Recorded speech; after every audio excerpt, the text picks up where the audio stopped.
just like you, but then you walk on by, and I knew what I had to do.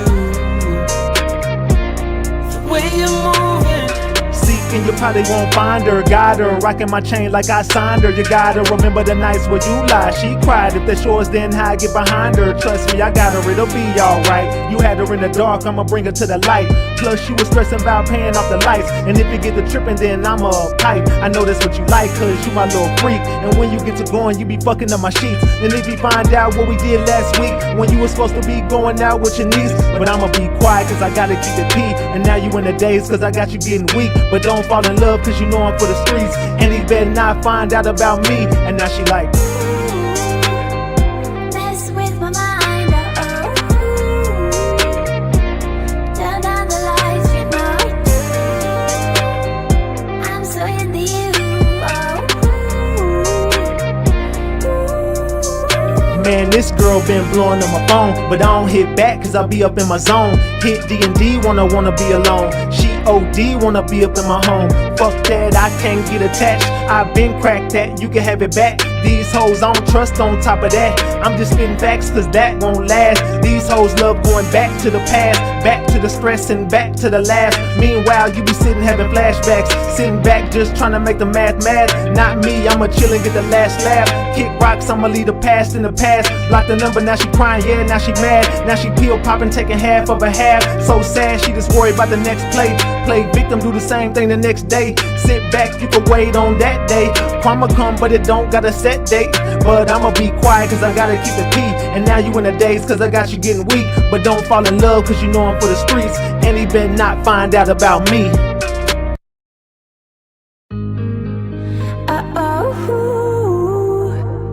mess with my mind, turn down the lights, you know I do. I'm so into you, Girl, you know that you so sweet, and you taste just like a peach. You can't get away from me, baby. And I know I make you weak. You tried to take a break from me, but you can't get away from me, baby. Ooh, girl, tastes like candy, tastes so good, nicknamed the brandy. Can't nobody understand it. Half the time she cannot stand me. Ooh, girl, you so sexy, I might let you rock my necklace. I think that you need a vacay cause you look like you been stressing. You stressing me every time you get away from me, but faithfully you promised that you'd always find your way to me. Impatiently I'm holding on to every word you say to me. Don't play with me, I knew that you was never really gonna wait for me. mess with my mind, turn down the lights, you know I do. I'm so into you, Girl, you know that you so sweet, and you taste just like a peach. You can't get away from me, baby. And I know I make you weak. You tried to take a break from me, but you can't get away from me, baby. Come sit it right on my face. I'ma eat all the food off your plate. Fuck a breath, we can't take no breaks. Take this dick, don't tell me wait. You know the record, let's set this straight. Pin you down to the bed, let me seal your fate. Now he blowing up your phone and I know you gotta go, but hit D&D cause that nigga gotta wait. Cause you stressing me every time you get away from me, but faithfully you promised that you'd always find your way to me. Impatiently I'm holding on to every word you say to me. Don't play with me, I knew that you was never really gonna wait for me.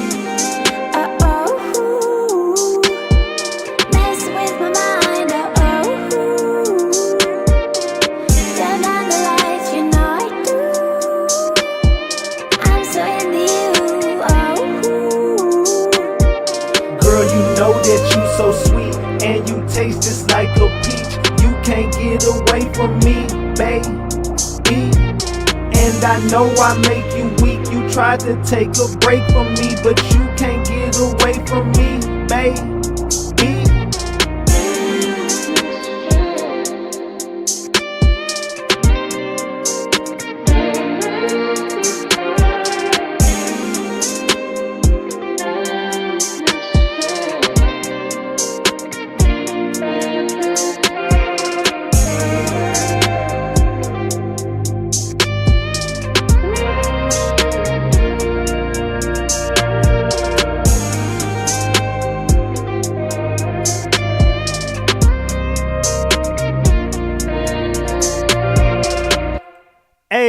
know I'm tone bite, know I'm tone bite, know I'm tone bite. We back, Ratchet Gang. We back with another one. We back with another banger. Let's get the likes up. Look, you might have forgot. Hell, they might have forgot. But you already know it's the king. Too loyal, know I'm tone bite, RatchetTV. Hey, y'all already know, man. Y'all already know. Get the likes up if you in the building. And if you're new to the channel, hit that subscribe button. Tap that notification bell so you can get the drop whenever I drop. So boom. Man. We got to talk, Ratchet Gang. We got to chop it up. Look, tonight, I'm doing my big one yet again. Your boy Big Ratchet, knee deep in this damn dog start crying as soon as I start talking. Knee deep in this Naziah Harris case. So we got to chop it up. It's a lot going on, man. I chopped it up with the family, and then it's about to get loose. There's like a hour and some change of a conversation that I want to play for y'all. Tiny, thank you for that 2-piece. Salute to Tiny. It says salute Ratchet. Gonna get loose tonight. Salute King. Salute to you. I appreciate you for the 2-piece. Salute to Mimi Misia for that membership. Top G Mod. Salute to you. Salute to Jess B for that 10-piece. I appreciate you. Hold on one second. Here. She got a piece. Here.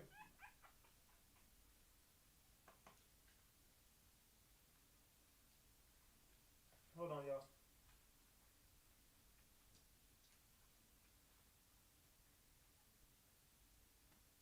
Here, Diamond.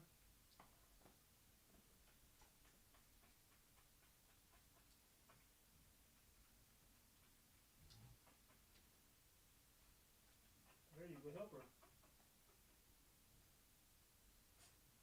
My bad, y'all. Give me 1 second. All right, my bad. All right. Every time I go live, these puppies start doing that damn crying, bro. Salute, Jess B. I appreciate you. Let me turn my AC on. It's kind of hot in here. You know, when I get to cooking, it gets a little loose. All right, let me turn my AC on. Let them get it's a little hot in here. So salute. All right, hold on. My bad. All right, so I chopped it up with the family today, man, and we got a lot to discuss tonight. The conversation lasted about... an hour. I think it's an hour and 18 minutes. Now, let me start off by saying I did tell them, I don't want to get the names wrong, Kawana and Janelle. Kawana and Janelle. Y'all remember Kawana and Janelle?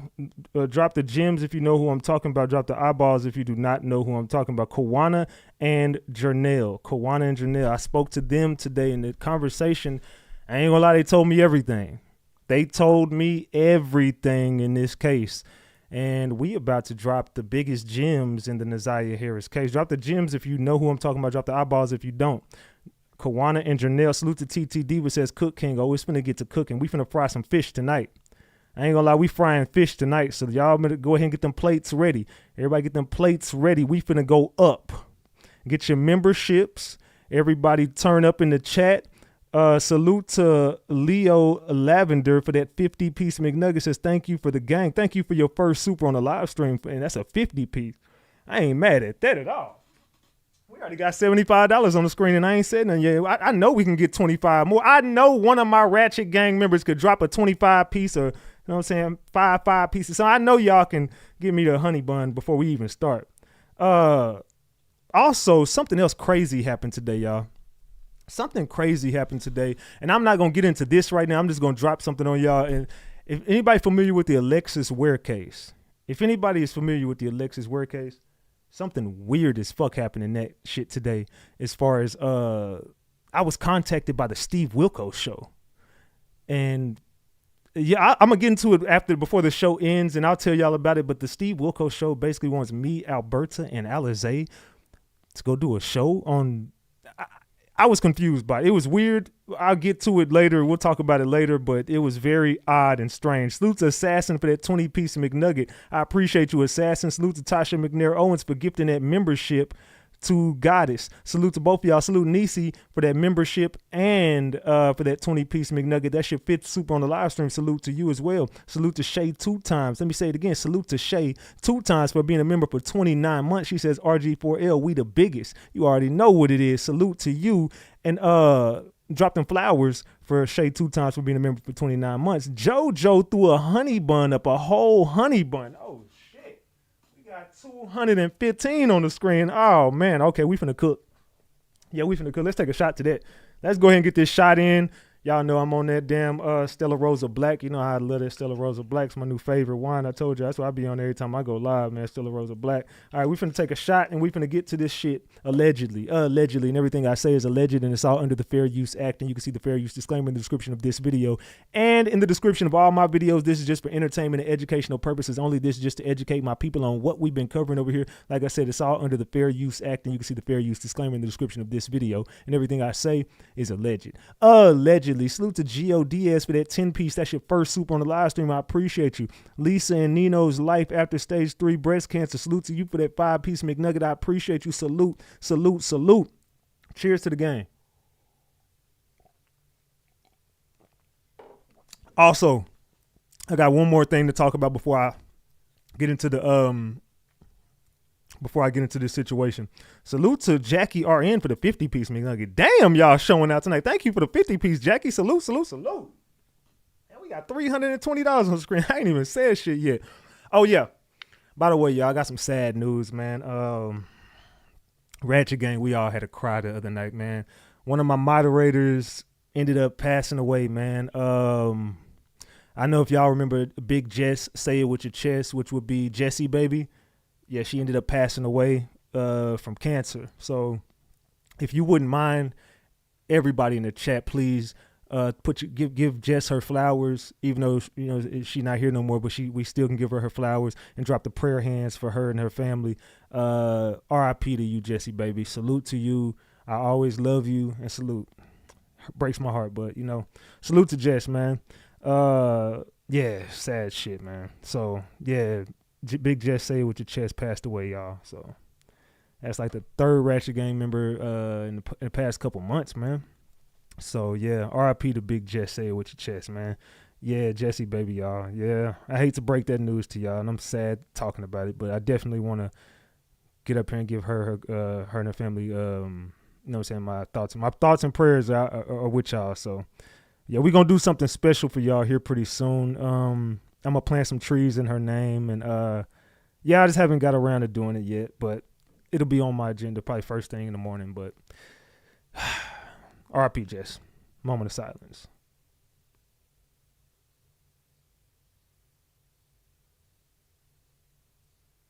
Can someone send me a honey bun? My ex-husband be trying to end me.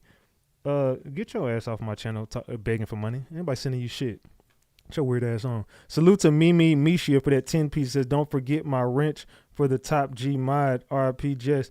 I'm going to give you your wrench, but hit me up on Instagram so you can keep that wrench. I'm going to give you your wrench, but you got to hit me up on Instagram to keep it, or I'm going to have to take it. But hit me up on Instagram. All right. Let's get to the show, y'all. Salute. I'm sorry. Yeah, we got sad for a minute. We got to keep cooking. Big Jess would want us to keep cooking. So, like I said, RIP to you, Jess, and let's get to cooking, man. Let's go ahead and get this show started. Are y'all ready? Let me see. We only got 462 likes, man. Double tap that screen and get these likes up, because I got a whole conversation that I'm finna play, and I'm gonna be real. They did not want this conversation out. I had to, and as the conversation goes on, y'all gonna see I had to kind of talk them into like, man, it's really important that I play this. And they was like, I went back and listened to the conversation, and they said they don't want to fuck up the integrity of the case. And a lot of people have been getting, the police have been cracking down on people in the Naziah Harris case, and they don't want to fuck up the integrity of the case. But I kept on like, hey, man, look, it's important. This conversation is important that people hear the truth. And I do want to say to Janelle and to Kawana, I do want to salute Reese for gifting that membership to Sugar Bear. Salute. I do want to say I apologize to y'all. I was trolling the other night, and I was telling her, I said, yeah, Temu boots and shit. I even told him on the phone, y'all. We laughed about the shit, but she said, these cost $170, some shit like that. I was like, look, I apologize. I was just talking shit. I really thought y'all was with the play, with the family, and I was wrong. So I'm not ever going to be ashamed to get up and say I was wrong and I'm sorry. So I do want to apologize to Kawana and to Janelle. I apologize. Truly, seriously, I apologize. I just be talking shit. But I do want to say I apologize. I was just cracking jokes, and it's just a part of my show. So I just was trolling, and I thought y'all was a part of the play, and I was just trying to get the truth out. So I do want to say I apologize to y'all, and let's continue. You know what I'm saying? So I do appreciate the conversation we had earlier, and I told them, they was like, man, look, just do right by us. And they didn't trust it, and I understand why. You know, it's a lot of clout chasing shit all over YouTube and shit. So they definitely was like, man, look, just do right by us, and you know, tread lightly with this content tonight because we said a lot on this phone. So if y'all want the conversation, I need to see these likes go up. I need y'all to double tap that screen and let me know y'all really want to hear this, because I seen some people saying I clickbaited this title and they family. Look, every time I cover a case, I told you the people gonna come talk to me. They was emailing me my last show. Y'all are gonna hear the voices. These gonna be the same voices y'all heard on the news. The same voices I'm finna play for y'all are finna be the same voices you heard on the news. Matter of fact, I ain't gotta lie. Hold on. Let me see. I ain't gotta lie. And so, you know, when I got the phone call that we were the topic in a negative light, we wanted to just give you a understanding of what really went down, as we understand that, you know, a lot of people are passionate about what happened in the situation. A lot of people don't understand what role we played in the situation, but we're completely separate from everyone else. All right, so I'm gonna stop it right there. So I don't clout chase, and I don't clickbait. So with that being said, those are the same. Well, that's one of the same voices you heard on the news the other night. You can go run it back. I don't gotta lie. Go ask Janelle and Kawana, did they speak to me today? They're gonna tell you yes, RatchetTV, and we gave him permission at the end. Throughout this, before I got to this conversation, this was an off the record conversation. So the whole entire conversation for about an hour, they were under the impression that we were never going to air this out. Throughout the conversation, I kept kind of pushing it. I ain't gonna lie. I was being real pushy with this. Like, look, I want to run this, you know what I'm saying? But I need your permission. I'm not a hoe ass dude, bro. Like, I'm not going to just put your shit out there and you telling me no. So if they never would have told me yes, and they told me just skim past it, if anything's sensitive in it, just don't air it out. When really, I don't think anything that we said can mess up the integrity of the case, because it was all our opinions. And I kept telling her, like, this is just our opinion. So I got a whole other show lined up, but I don't know how much of the show we going to be able to do with the guy, because this conversation was 1 hour and 18 minutes. Do y'all want the whole conversation or the most of it? Or do y'all want most of it? Let me know in the chat, because if these likes don't go up, if y'all don't double tap the screen, I don't get at least 100 likes, I'm not playing the whole conversation, and y'all can just wait for it. If y'all not going to like the video, there's no point of me, because y'all don't like my content. So then, you know what I'm saying, there's really no point of me gifting y'all this content if y'all not going to appreciate it. And to all the haters who don't like me, now you're going to be forced to cover my content, because what I got for y'all tonight, you're not going to get anywhere else. This is what you've been waiting for in the Naziah Harris case. So I need everybody to double tap their screen and get these likes up. This is the moment y'all been waiting on. The family is speaking. Are y'all ready? I need to see these likes go up. You better at least get to 800 likes. I mean, we need 100 likes. They said, and drop the gems if y'all ready for it. Drop the gems if y'all ready for it. Drop the caps if you are not. Fill this chat up with gems if you ready for it. Drop the caps if you are not ready for it. We fixing to get started right about now. It's looking like these likes are going up now. Let's see, y'all ready? Yeah, I see they going up. We almost there. Double tap that screen. Everybody double tap your screen right now. Let's get these likes up. We finna get started. I'm finna play this shit for y'all. Do y'all want this whole conversation? I need to see this chat filled with gems if y'all want the whole conversation. All right. Every time that little puppy be crying over there. Go to bed. All right, so we finna get started, y'all. Let's see. Okay, the likes are going up. The likes are going up. All right, so I guess we ready. Now. Let's get to it, man. Let me restart this. All right, let's go. And so, you know, when I got the phone call that we were the topic in a negative light, we wanted to just give you a understanding of what really went down, as we understand that, you know, a lot of people are passionate about what happened in the situation. A lot of people don't understand what role we played in the situation, but we're completely separate from everyone else. And we have been separate from everyone else, and we don't even want the affiliation. And when I say everyone else, I'm solely speaking about with whom you and everyone else know of throughout this time. Um, and so we would just want to get that straight. That was our main thing. It's been a long road for myself and Janelle with negativity, and that starts from inside the household, with the family. Okay, I'm back. I'm sorry. Okay. No, I was just expressing to him, you know, just kind of just where we our reason of reaching out, and just, you know, what we've been through as far as the negative energy, and just you know, what we have endured thus far. And so that was the main reason of reaching out, you know, just to say, hold on, first and foremost, we support, and secondly, let's make sure you got it straight, because, you know, we really have always been fighting for the children. And so that's what my reason of reaching out to you was. That's why. So it's just been a lot. This has just been a lot.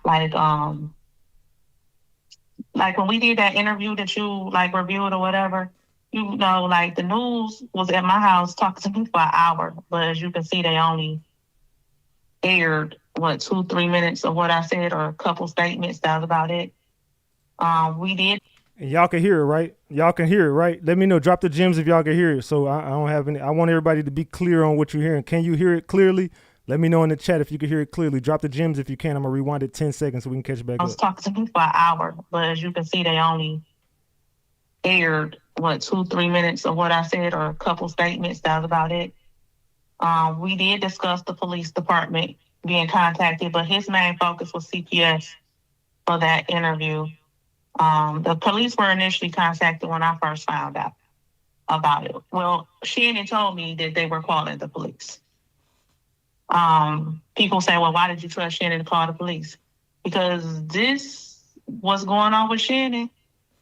You would have never known back then that this is something that she would do. I don't know what that man got over her, but that's why I trusted her. But when I found out she was lying to me, the first thing I did was contact the Clinton Township Police, where she lived at. And they told me I did not have enough information to make a police report, and that I needed to contact CPS for further investigation. So I did contact CPS the initial time. And as you can see, CPS sent the warrant to the police, and the police still didn't do anything. I called and made several CPS reports after that again. Nothing ever happened. All right, so let's stop it right there. What are your thoughts on this so far? So far, what are y'all thinking? They said, look, we did call the cops.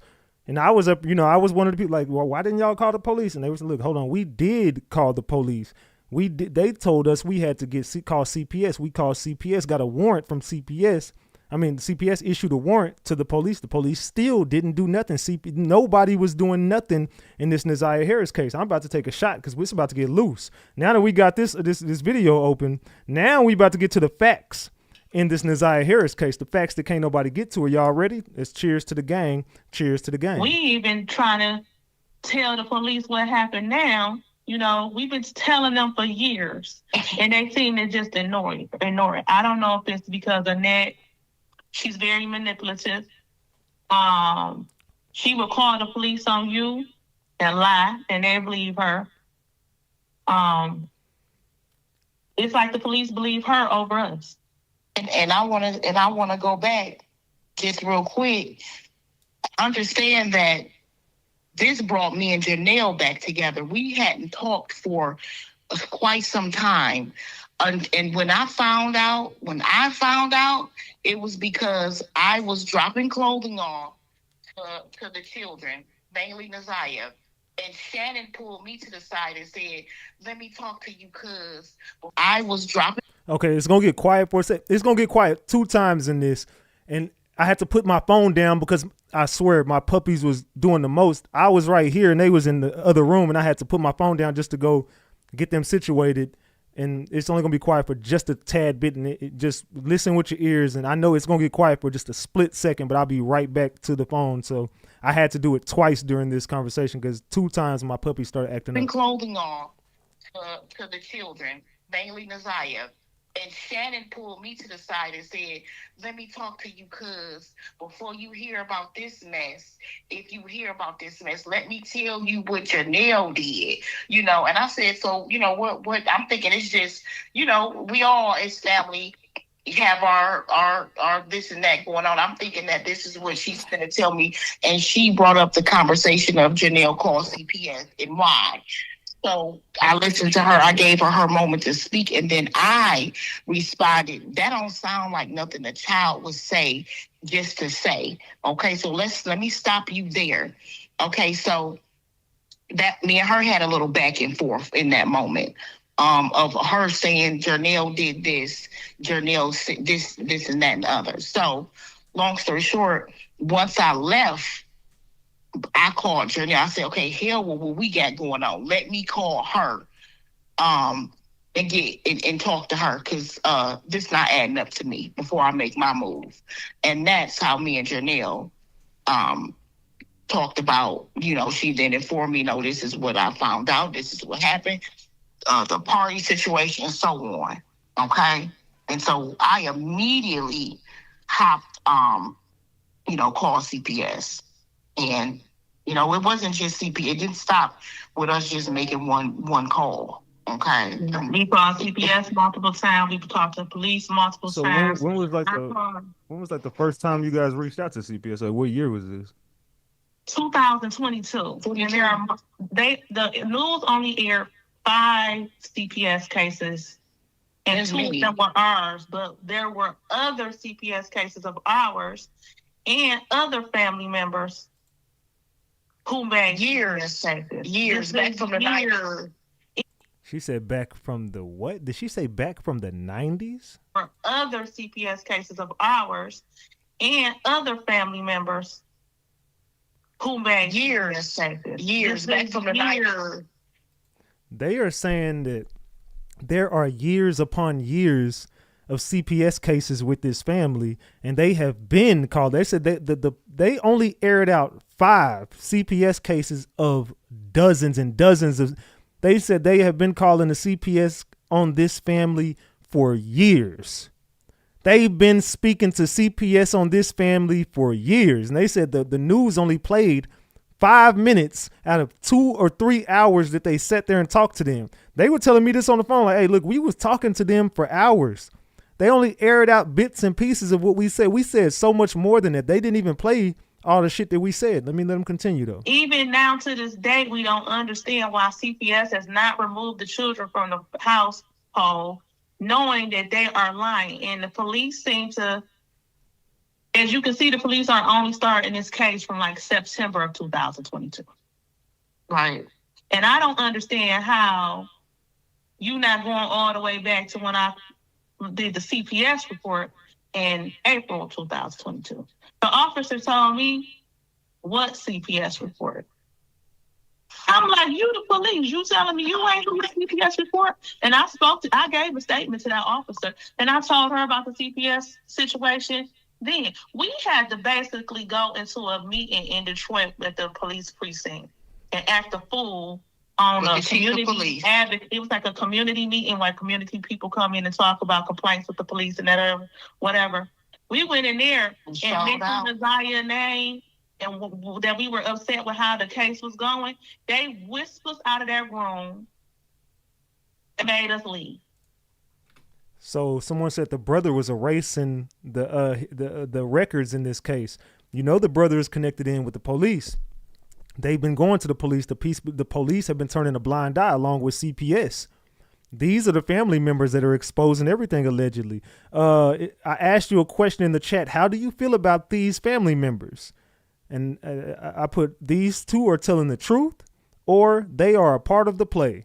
74% of the room says they're telling the truth. 26% say they are a part of the play. Everybody vote in that chat. We got 279 votes. We should have more than 1,000 votes, and we should have 1,000 likes on the screen. Double tap that screen. I'm gonna let this continue. We still got an hour and 11 minutes of this conversation left. Let's continue. So what do you think? And then try to talk us down. What do you think that could be about? I mean, do you think the police could possibly be involved in this? I don't believe the police are involved with it, but you know, this is a high profile case, and there are a lot of high profile cases in Detroit. And I just believe they got the big fish, and that's all they want. Or either maybe Annette and Shannon got some type of deal. But my whole thing is with the deal is based on a lie. So do you feel like Annette and Shannon should be charged as well? Yes, for at least neglect, because they knew all of this stuff was going on. So you know for a fact they knew that Jarvis and Neziah had a relationship. Shannon is the one who called me. Me and Shannon were close. Hold on. She called me and hold on. Wait. Did y'all hear that? Did y'all hear that? Oh shit, we finna get to this shit tonight, y'all. Double tap that screen and get these likes up. Let's let that continue. Had a relationship. Yes, but at least the deal is based on a lie. So do you feel like Annette and Shannon? She said, hold on, I'm gonna rewind that. Well? She said that they had a deal. They have made a deal with the police allegedly in Detroit. And I just believe they got the big fish, and that's all they want. Or either maybe Annette and Shannon got some type of deal. But my whole thing is with the deal is based on a lie. So do you feel like Annette and Shannon should be charged as well? Yes, for at least neglect, because they knew all of this stuff was going on. So you know for a fact they knew that Jarvis and Neziah had a relationship. Shannon is the one who called me. Me and Shannon were close. And what did she tell you? She called me and told me that one of the children at the party, I don't know this little girl, said that Jarvis had touched her inappropriately. And at that point, I'm like, what are you calling me for? Did you call the police?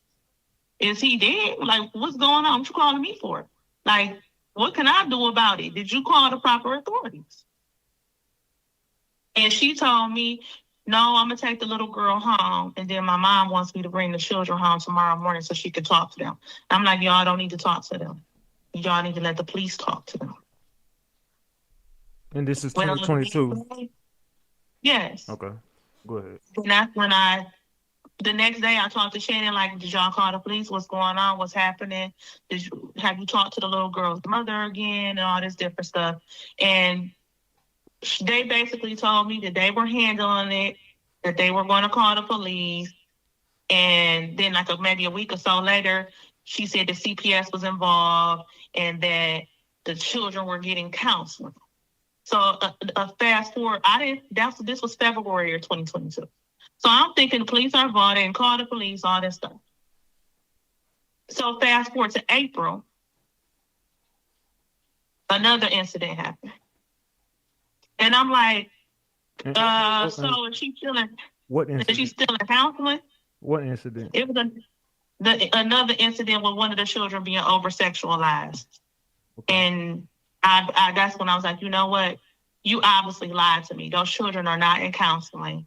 Something is definitely going on, and I am calling the police. And I'm going to call CPS on you and your mama. So I immediately hung up, contacted the Clinton Township Police, and they told me I didn't have enough information and that I need to contact CPS. And the lady took 2 reports from me. So one against Shannon in Clinton Township and one against Annette in Detroit, because I told them that the children were alternating between those 2 households, and he had access to both households. Right. And I did the same when I found out. When I found out in 22, I also called the police.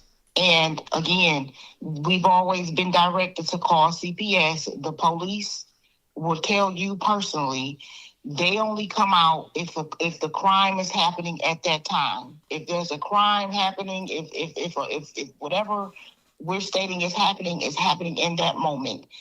Other than that, you go to CPS. And then CPS will issue a warrant to the police to investigate if they feel like it's warranted for investigation. Okay, and they not lying because y'all heard me call the police on live DPD, and they was like, "Look, that shit passed. We not fucking with that basically." And I was like, "Hold on."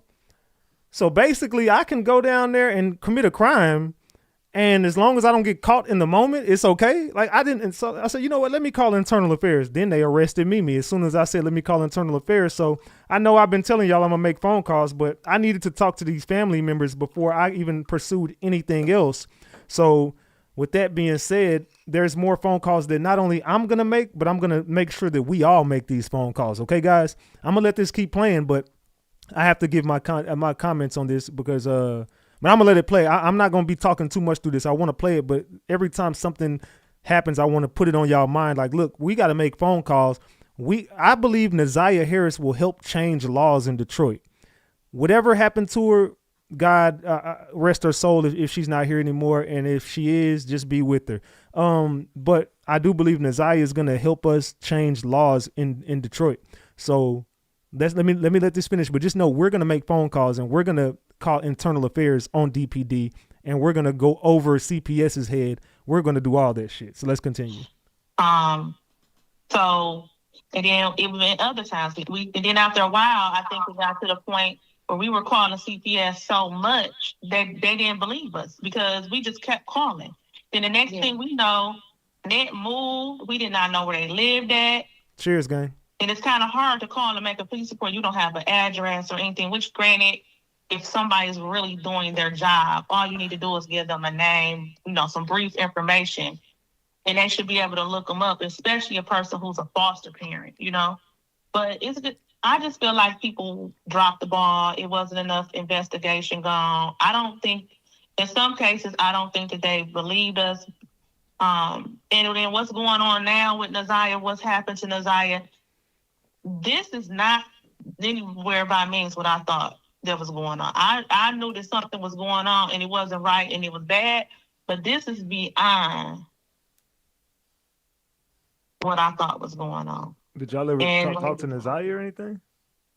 They kept us. The last time I seen Naziah was June of 2022, June 18th. The last day I seen Naziah was the day that I went to drop clothing off. And, because I popped in and popped out a lot to drop off clothing, snacks, whatever, nigga with the children. And so that was the last I seen her once me and Shannon had the back and forth. We were cut off. We were cut off. And let me say this. Lay down, Diamond. The children had to basically sneak call. We weren't visually seeing no children. It was sneak phone calls like, hey, Zaya, miss you, love you, baby, y'all okay? No, we need to cash out this, that, and the other. Hey, Vern, you still in sports, stay in school, such and such and so and so. We working on this, whatever. We didn't have access to them. We didn't have access at all. It was Naziah. They cut us off. Yep, on June 18th, when I last saw Naziah, I was picking up my other nephew because my son and him are the same age. They were born 2 weeks apart. And we were going on a trip. I got all the children and took them and did stuff with them. I took Shannon's kids to Disney World. But I got my other nephew, and took him with us to Ohio. Naziah came up to the car. She gave me a hug and everything. Hey, auntie. And then she said, I want to go next time. I said, I'm going to take Zay this weekend, but the next weekend, I'm going to come and get you. So when I got back, I had told them, okay, next weekend, I'm going to call you. I'm going to get Naziah. When you try, even before we found out about this stuff, it was very limited access to the children. Oh, they got to do chores. They can't do this. They can't do that. No, they can't come. She got to do her schoolwork. It was always an excuse why the children couldn't go with us. So when I called that weekend to try to get her, just was going to take her to lunch, get her nails done, maybe buy her an outfit or something, let her come over here and chill to get away from being the primary babysitter in the house. They told me, oh, she can't go. She has chores. I'm like, okay. See, as you see, Naziah was the primary babysitter. She's saying Naziah was a babysitter for these girls. They would leave Naziah home alone with these kids. They would be going out and S'ing and effing all of Detroit, hopping on D to D. They was in the D hopping on D, having threesomes, and who would tag team, who would take those buffaloes down? That's like taking down wild buffaloes. There's some cold brothers out there. Y'all some sick, cold brothers for taking them wild buffaloes down. But I'm going to let them continue. But they're saying Naziah was a primary babysitter. And Naziah could never leave with these aunts. They were trying their hardest to have a relationship with Naziah and the rest of those kids, but they would never let them. Oh, they got to do chores. They got to do this. They got to do that. Throw the buffaloes up in the chat. I'm just disgusted with these people. So they use Naziah as a babysitter. Let's continue. I said, well, maybe next weekend. So the next weekend I call. I'm like, well, can she come this weekend? No, she been acting up in school. Okay, I understand that, but I promised her that I would get her. So can I just pick her up in the morning, maybe take her to lunch, get her nails done or something, spend a little time with her and bring her back later on in the evening? No. Well, the Naziah's bored in the house, so the boys get to go play football and stuff. Y'all make sure that they do that. Why Naziah don't do dance or cheer or something? If the problem is money, I'll pay for it. They refuse that. Anytime you would try to reach out to get close to the children or help them or do anything for them, they would shun you away and make up an excuse why the kids couldn't come. Sometimes they would even lie and say, oh, she ain't here this weekend. She with her mother, or she gone with somebody from. Then you would think about it like, you don't even know them people, and you let her go with them, but you won't let her go with me. So I wanna go back to from the moment when I found out as far as what was going on in the house. I was disconnected then. They had already. There was no come over or any of that, because I was cut off, right? Because me and Shannon had a back and forth about what she was telling me. And so after that, I had a conversation with Janelle to confirm what Shannon had told me and to find out her take on it, because I was being told she called Protective Services and her reason of being why she called Protective Services. Shannon was telling me, yeah, and it was all a lie. It was a lie. And I'm saying, no, kids don't lie about no shit like that, Shannon. You're not going to tell me Janelle just called Protective Service on you and it was all a lie. We're not doing that. So the kids did say something. At a certain point, the kids were speaking out. And you'll hear throughout this conversation later on in the conversation. We still got an hour and 2 minutes left in this conversation. I'm going to keep letting it play, but I just got to give y'all the breakdown of this. The kids had spoke out.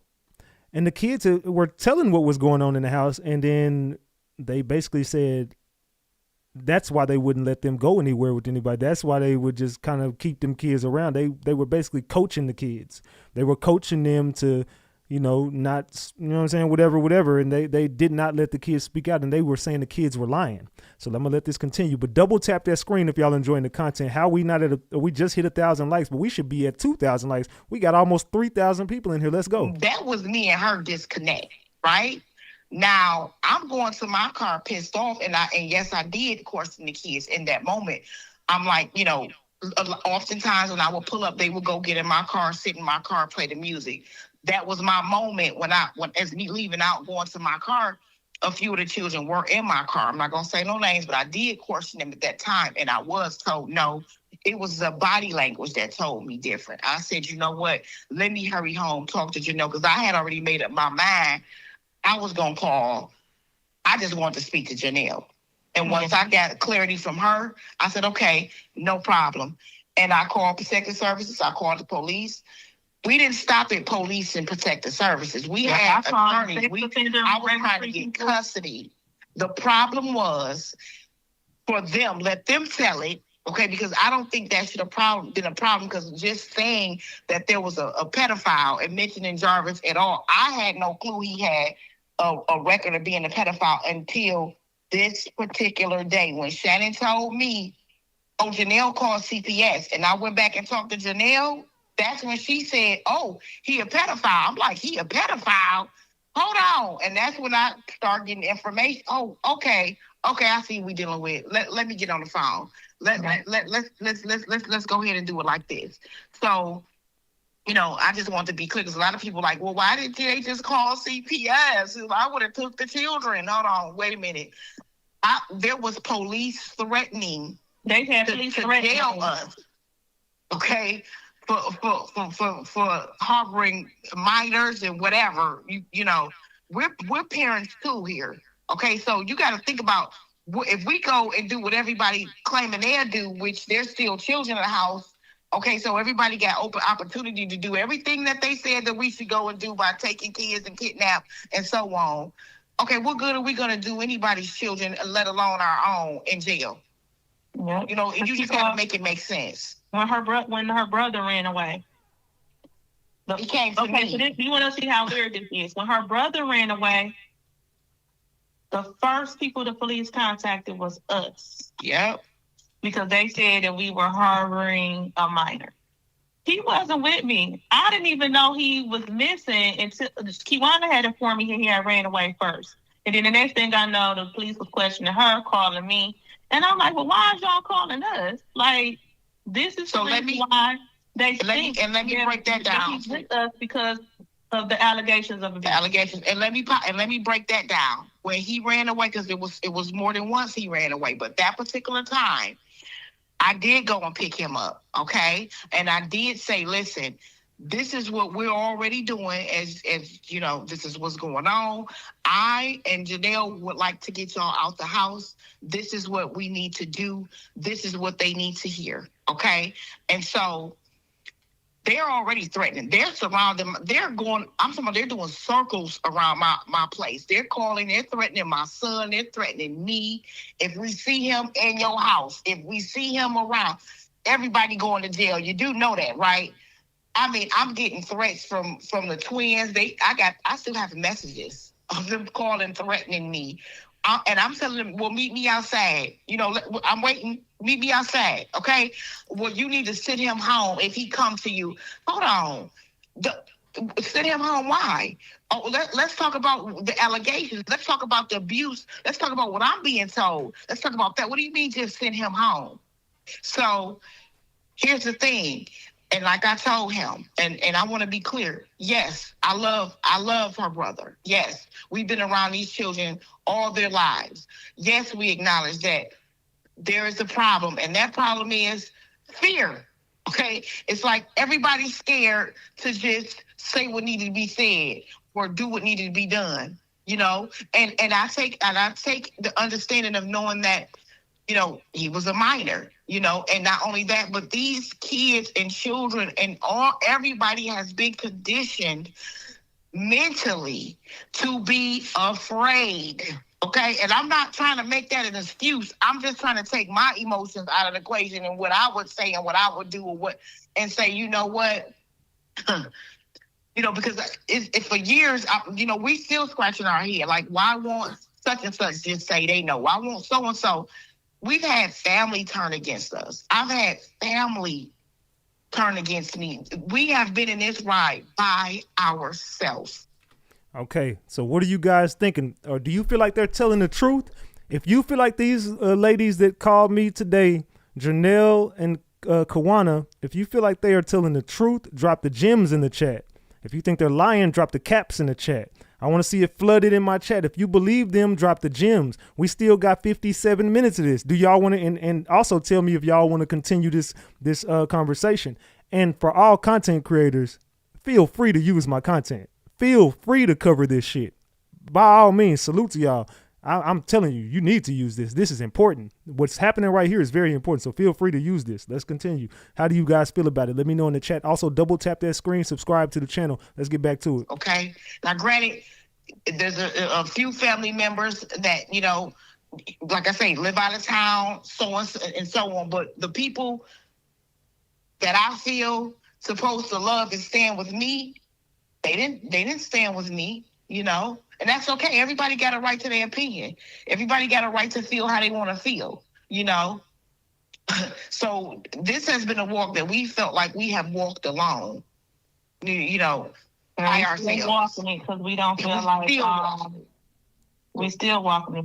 Like we've been quiet, you know, we be quiet. People don't really know us because, but we be doing stuff. I don't have to be the one. I've never been the type of person that I gotta be crazy, but I have been writing letters.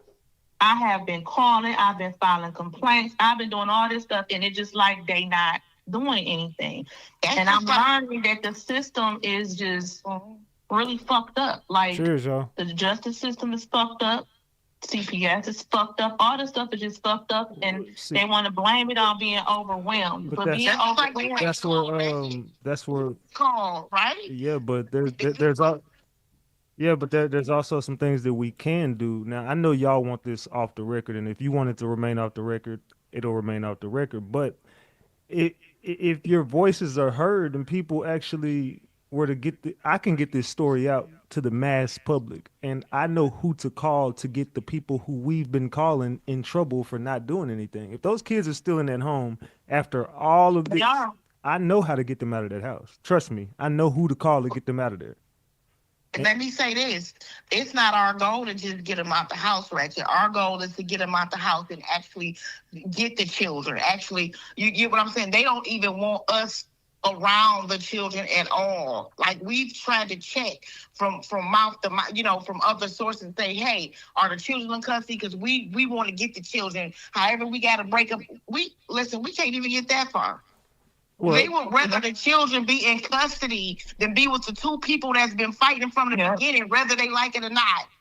They know we love the kids because we've been fighting for them. So basically, Salute Easy E for the 10-piece. Thank you. I was told that I guess CPS did do something or whatever. And what I've been told is, you know, they give the parent an opportunity to say who can take their children. And instead of saying who can take their children, they made it very clear who could not take the children. Could not take the children. Guess who the knots are? So right there, I have to tell y'all what just happened here. I know y'all probably heard it, but to make it clearer, they were trying to get the kids removed from the home. One of these ladies has a 6-bedroom house. The other one has a nice home. And they were trying to split the kids up into 2 different homes and take all of those kids into their homes. The twins and the grandmother went off to say to CPS. The CPS was contacting. The CPS was like, okay, so we're going to investigate this. And if something does happen, who do you want the kids to go to? They were like, let me tell you who they're not going to. And they said they're not going to Janelle and they're not going to Kiwana. So Kiwana and Janelle were notified that, look, they said they don't want these kids near y'all. They want to keep the kids away from y'all. They would rather the kids go in the system and anything happen to them versus you guys get them. And that's kind of weird. Who would just say, you know what, I'd rather my kids go in the system than to be with some people who love and care about them. But that's crazy, right? Let's continue. I'm pretty sure it's y'all, but that why would they even get it very clear who could not take the children? Could not take the children. Guess who the knots are?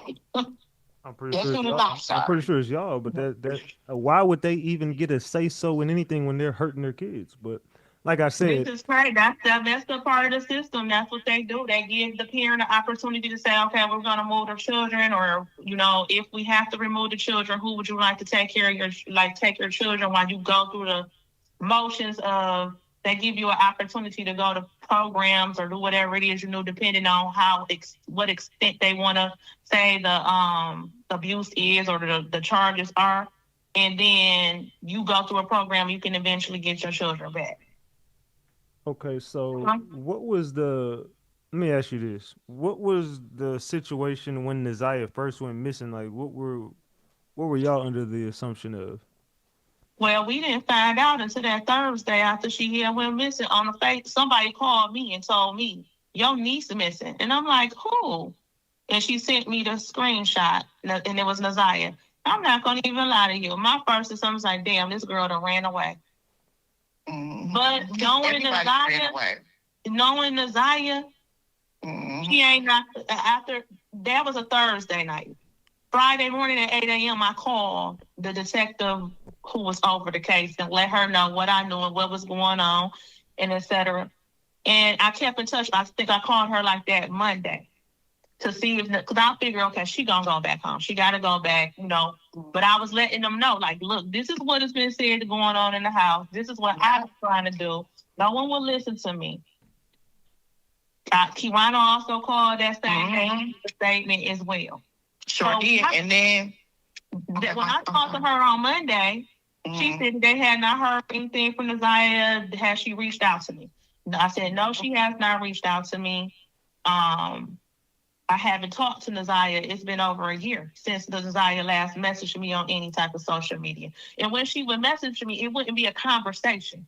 It'd be like, hey, auntie, I love you. And then you won't hear from her no more. Or either you will message her back and then that page is deactivated or something like that. It was like weird stuff. So then I told the lady, okay, so then by that Friday, the next Friday, I said, something ain't right. I said, that baby is not about to be off away from social media. And if she's out here, she would have been got in touch with one of us, me or Kawana, or we have other cousins who have like sent their cash apps and stuff here and there. She would have reached out. Like, where's a 13-year-old getting money and safety and shelter in the middle of January? It was like zero below that week. Absolutely. So he was like, okay, something is not right. I'm like, so you have not heard from her at all? Like, at all. No social media, no this, no that. She said no. I was like, well, I only have Facebook, and the page that I had is no longer work. Like, I tried to send a message, it's not going through or something. So I said, what is her Instagram? I will open the Instagram account. I will shoot her a message. So she gave me the Instagram account. I shot her a message, no response. I waited the next day, shot her another message, no response. I called that lady back. I said, something wrong. I said, this is none like Naziah. Naziah has never ran away from what I know of. And she know who love her. Yeah. She know who love her. And she know, she old enough to know, like, they don't, I know they just talked about us in the household. She knows what's going on. So the lady told me, well, we were looking for her. We're passing out flyers. So I said, well, I want some flyers. She said, you can come and get some flyers. So I went and got some flyers from her. I went and passed out in areas like where near that area. And I, gave them to friends. And, I'm calling people and telling people. So the next time I called the lady, I said, have y'all looked in the house? Have y'all looked in that house? Because I think we all know something possibly happened in that house. Dorothy Minor, thank you for the 10-piece. Thank you so much. Salute, salute, salute. We are at $350, y'all. We 50 away from 4 honey buns. Come on, I know we can get 4 honey buns tonight, especially with content like this. And we still got 50 minutes left in this. If y'all want me to play this whole conversation through, because I went back and listened to it, there's nothing sensitive in it that's going to fuck up the case. There's literally just all of our opinions and what we were just thinking. So this is all good. If y'all want it to continue, let me know in the chat. Please let me know. Let's go. Have you questioned Shannon? Have you questioned Annette? I said, has anybody questioned the children by themselves? The lady, I said, have y'all looked in the house? Have you questioned Shannon? Have you questioned Annette? I said, has anybody questioned the children by themselves? And that lady raised her voice to me so nasty. So nasty. Grandmother said Thank she you, ran away. I said, I don't give a fuck what my sister said. I said, she's a fucking liar. And if y'all ain't heard from that baby, something that happened to her. Same here. And so when I reached out to her, again, like she said, it was told to the investigator, listen, she's not the type of young lady that's going to just run away, okay? And just disappear from the face of the earth, okay? I said, and let me tell you this. This is going on, that is going on. All these things are going on within the home, okay? Yes, this is true. However, she's not going to just, like I said, drop off the face of the earth. She was like defending her, and let me say this. I have text messages back and forth, and so do she with the first investigator from Detroit Public School. It got to a point where it was straight up arguments with her. My thing was, why the hell do you still have this caseload? This is outside of your manpower. I don't solely blame Detroit police department. I blame the Detroit public school police because it felt like he was being more cocky and saying, well, we are the police, just a different type. That was her exact wording to me. I said, why the hell is this caseload still on your desk? I said, we are telling you, I'm telling you that this is not a fucking runaway. Okay, this is something far more worse than that, and you don't have the manpower. And honey, she began to yell, Annette said, and well, you know, and I'm like, okay. So when the Detroit police finally had got it, Thank you, like, Liz. you know, I was actually happy about that. That was about like a week after. off. That was like a week after we had to We had to tell her, like, if you don't do something, we could have guardian. I'm not even supposed to be talking to y'all. You not even her legal guardian. I'm not even supposed to be talking to y'all. And that's the next thing we know. It was February 14th, and they had the news conference, which we thought it was kind of strange. We were told that Isaiah went missing on that Tuesday the night. They went and reported her missing on that Wednesday, the 10th, sometime in the afternoon, not early in the morning. First of all, I'm not waiting to the next morning to report my child missing. I don't even think I could wait an hour. I'm going to call the police in the process of looking for my child. But we found out Thursday night on a Facebook post. Nobody called us or anything. On a Facebook post. We were telling the detective one thing, they was telling the detective another. And we were telling her, nope, that's a lie. And she was catching them in lies. Early on, the first week, she was catching them in lies.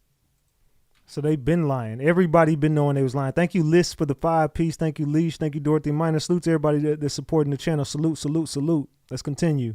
And get the likes up, y'all. Double tap that screen. Let's go. That was a red flag right there, as far as I was concerned. What y'all lying about? Like, why y'all lying about her having social media? Why y'all lying about her having a cell phone? Why y'all lying about her having a tablet?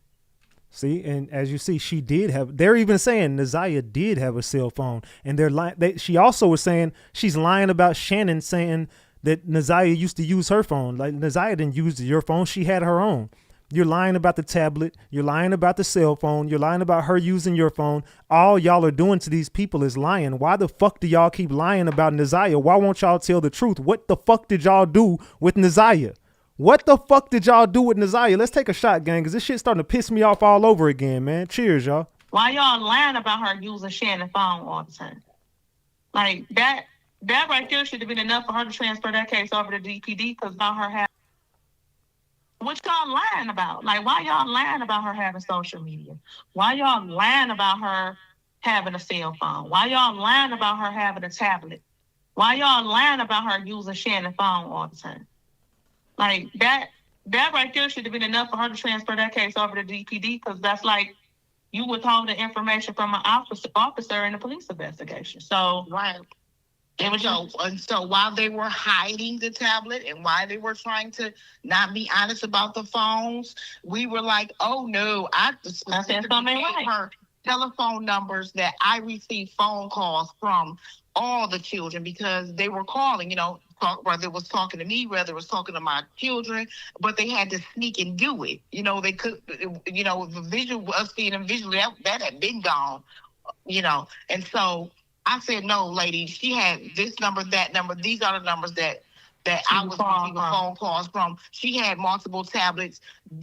You know, tablets were getting taken from her. Phones were getting taken from her because she was being held accountable for what fucking male adults were doing. Okay? Inappropriately. Why is she getting the ass beaten for something that... They put the blame on her. Oh, Yeah, you being fast, you being promiscuous, you doing this. She was being punished instead of the person who was coaching her to do different things or enticing her or teaching her to do things. She was getting punished. She's getting punished. Mind you, I'm getting fed this information by phone. So can you imagine? I'm pissed off. You know, a part of me like, you know.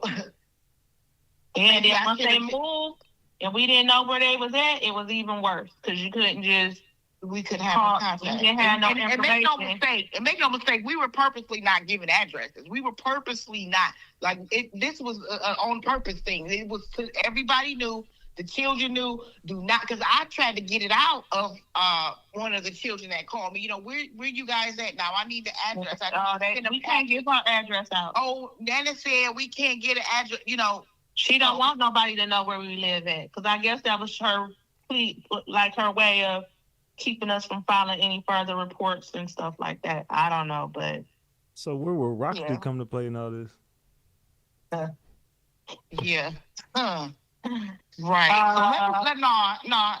The question was asked, and I would like to answer the question. I'm gonna answer the question, you know, as best as I can without, you know, Roxy. Roxy was a family member that lived out of town, that was in and out of the city. Okay. Roxy and Shannon had a good relationship. Okay. They had a really good relationship, and yeah. Y'all see how uncomfortable they got when I asked that question? It was the room kind of shifted when I asked about Roxy. I was like, so my question was, where does Roxy come to play in all this? Then they was like, oh, they said, no, he asked the question. I'm going to answer it to the best of, and then it kind of, Roxy, it's like Roxy is the key ingredient to all of this. And I'm finna let this finish, and we still got 45 minutes. I'm telling you, we cooking tonight. Can't nobody give you this content. We cooking. So get these likes up, double tap that screen. Where does Roxy come to play in all this? Let's go. Yeah. So that's when Roxy came in. I'm gonna rewind it. Roxy and Shannon had a good relationship. Okay. They had a really good relationship, and yeah. So that's when Roxy came in.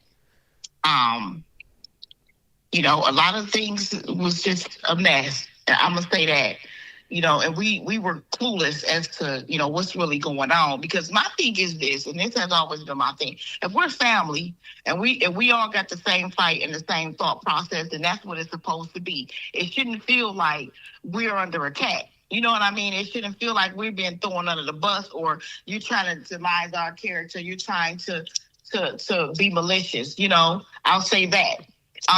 So we went our own separate way because we didn't want no parts of none of it. Okay, we are totally separate from any of that, you know. And I just want to be clear, you know, is myself and Janelle doing what we need to do, and whatever they're doing it over there. Yeah, because Okay. we didn't align with what the path that she decided to take. Thank you, Erica, for the cash app. So do y'all and she got upset with us for that. feel like she's involved in any kind of way? I wouldn't say that, but I hope not. But I wouldn't say that. That's just that I don't. We didn't agree with like the, you know. My thing was Unadel. If she, you know, she out here doing her thing, I was doing what I was doing, Kiwana was doing what she was doing. But when Something is just this. Okay, so you know, I got to keep it all the way a buck. I always got to keep it a buck. This is the one part that kind of threw me off when we got to Roxy. Once we got to Roxy, it was like you kind of were very forthcoming with a lot of shit up until we mentioned I mentioned Roxy. Up until Roxy got mentioned, it was a lot of information coming out about Annette, about Shannon, about Marquita, whoop-de-whoop-de-whoop, about the plays, Jarvis, all this. But when I got to Roxy, let's take a shot to this. We finna finish this. When I got to Roxy, the room shifted. Why? Why do y'all think the room shifted when I got to Roxy? Let's read a few comments real quick. We got all night. I ain't in no rush. I hope y'all not in no rush. Cheers.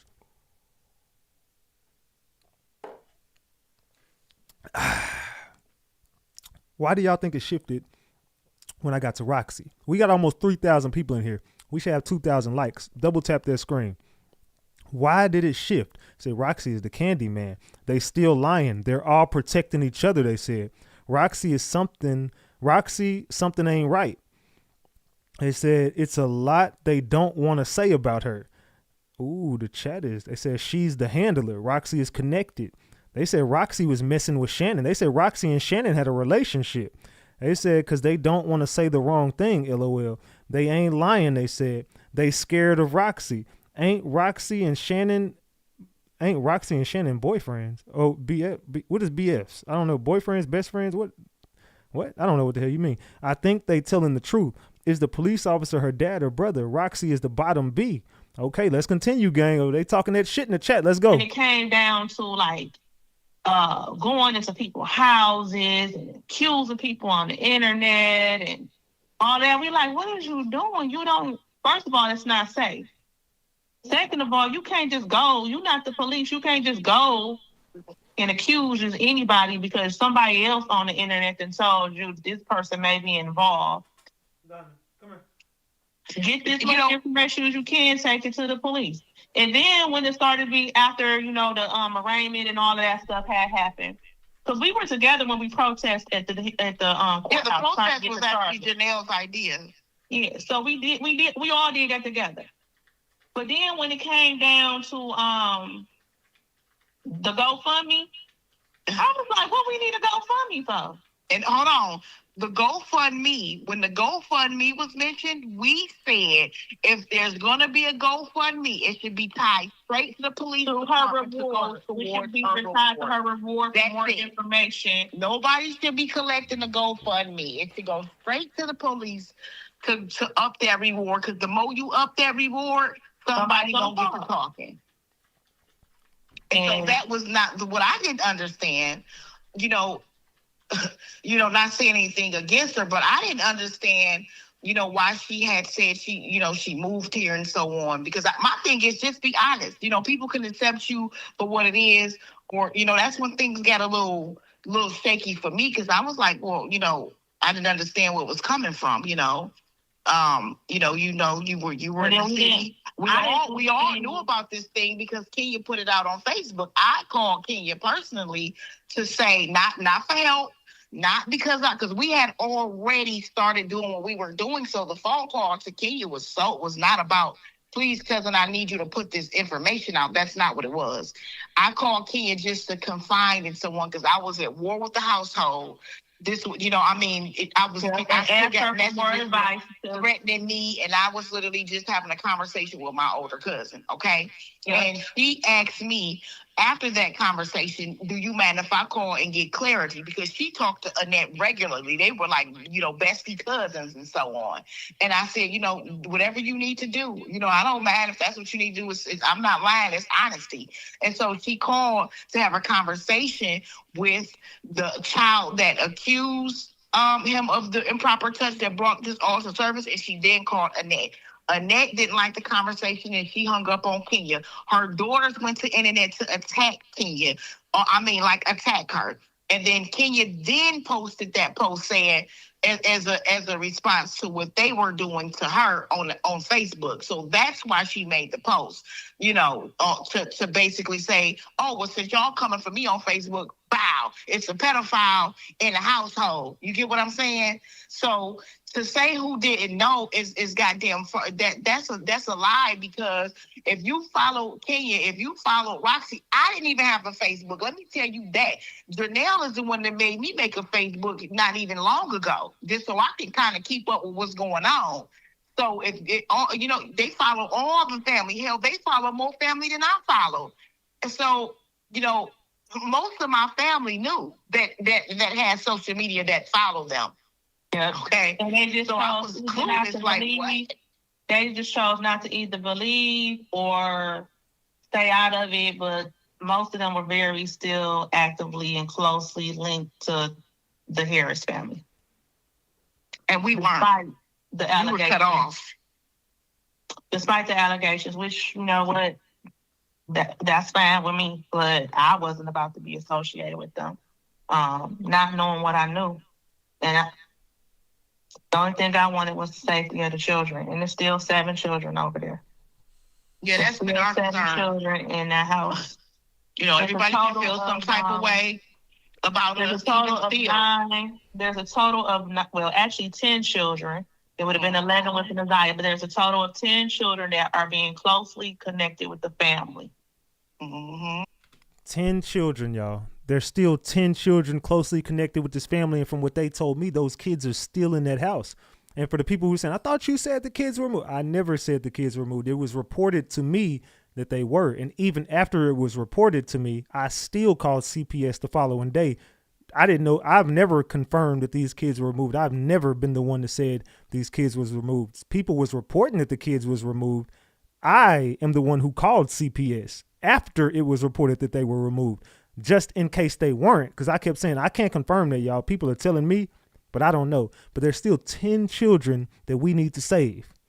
There's still 10 kids, y'all, that we need to save. 10 children that can be saved from these monsters. Let's go.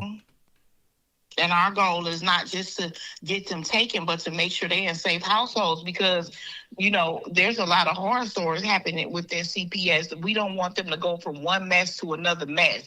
And which is why we were trying to be involved in that way and saying, well, listen, you know, I got a 6-bedroom house. She's got a nice home. If we need to break it down, at least we'll still have them in a family, and we know that they are with family. Baby, they made sure that we couldn't even do that thus far. Yeah. I tried to get I got an attorney, and an attorney talked to me, and I explained to one of the children the situation.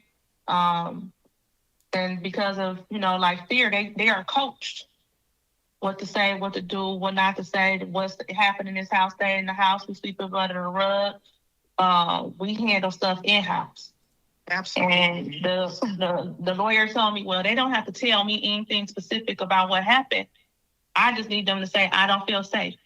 If they say they don't feel safe, I will file the emergency guardianship paperwork, and he said it would be less than the day I file it.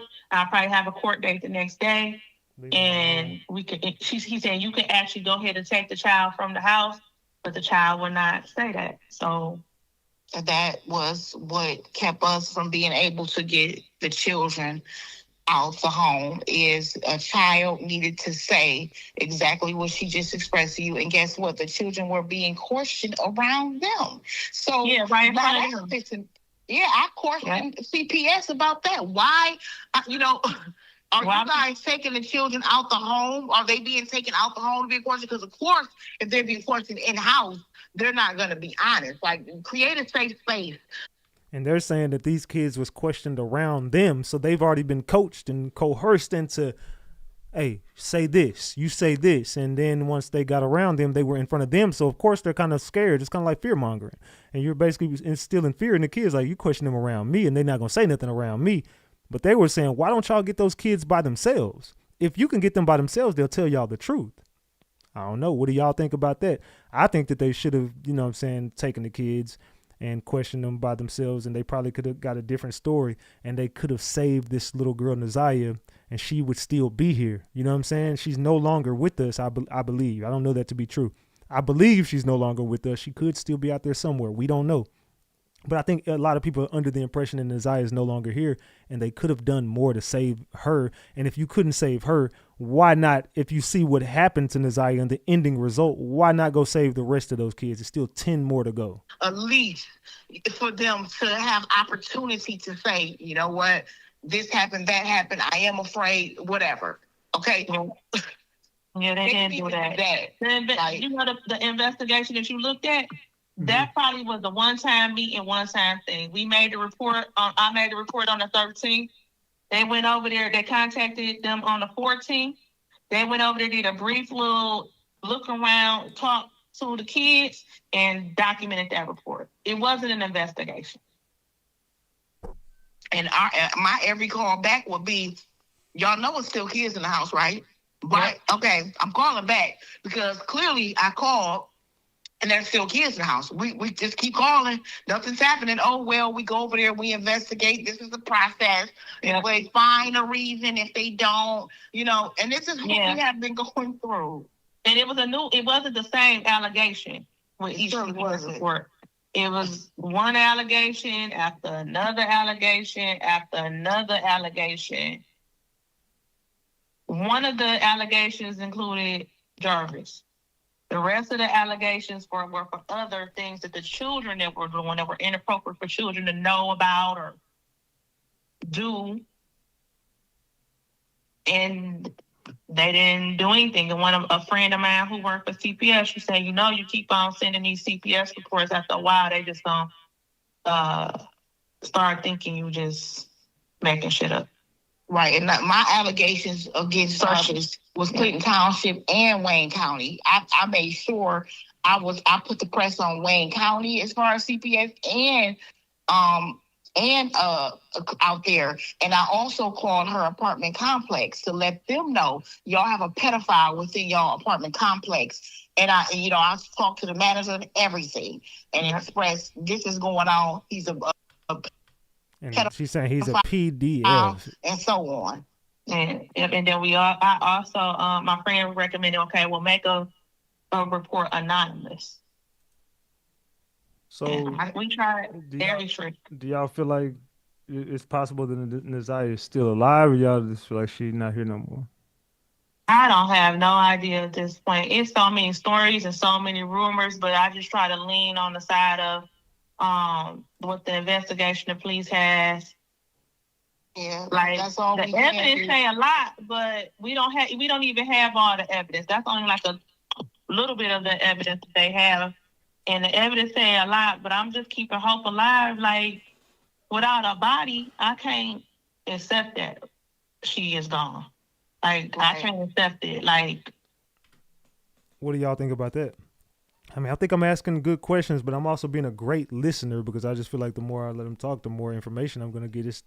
Hey, I'm just going to ask a question here and a question there. But they're saying, look, the evidence says a lot, but we don't have a body. We don't know. This is the family speaking, saying they don't even know if Naziah is still here or not. I'm going to take a shot to that. This is getting loose, y'all. We still got 33 minutes to go. Let's go. Cheers to the gang. They're going to have to really show me some substantial evidence. Exactly. So then let me ask y'all this then.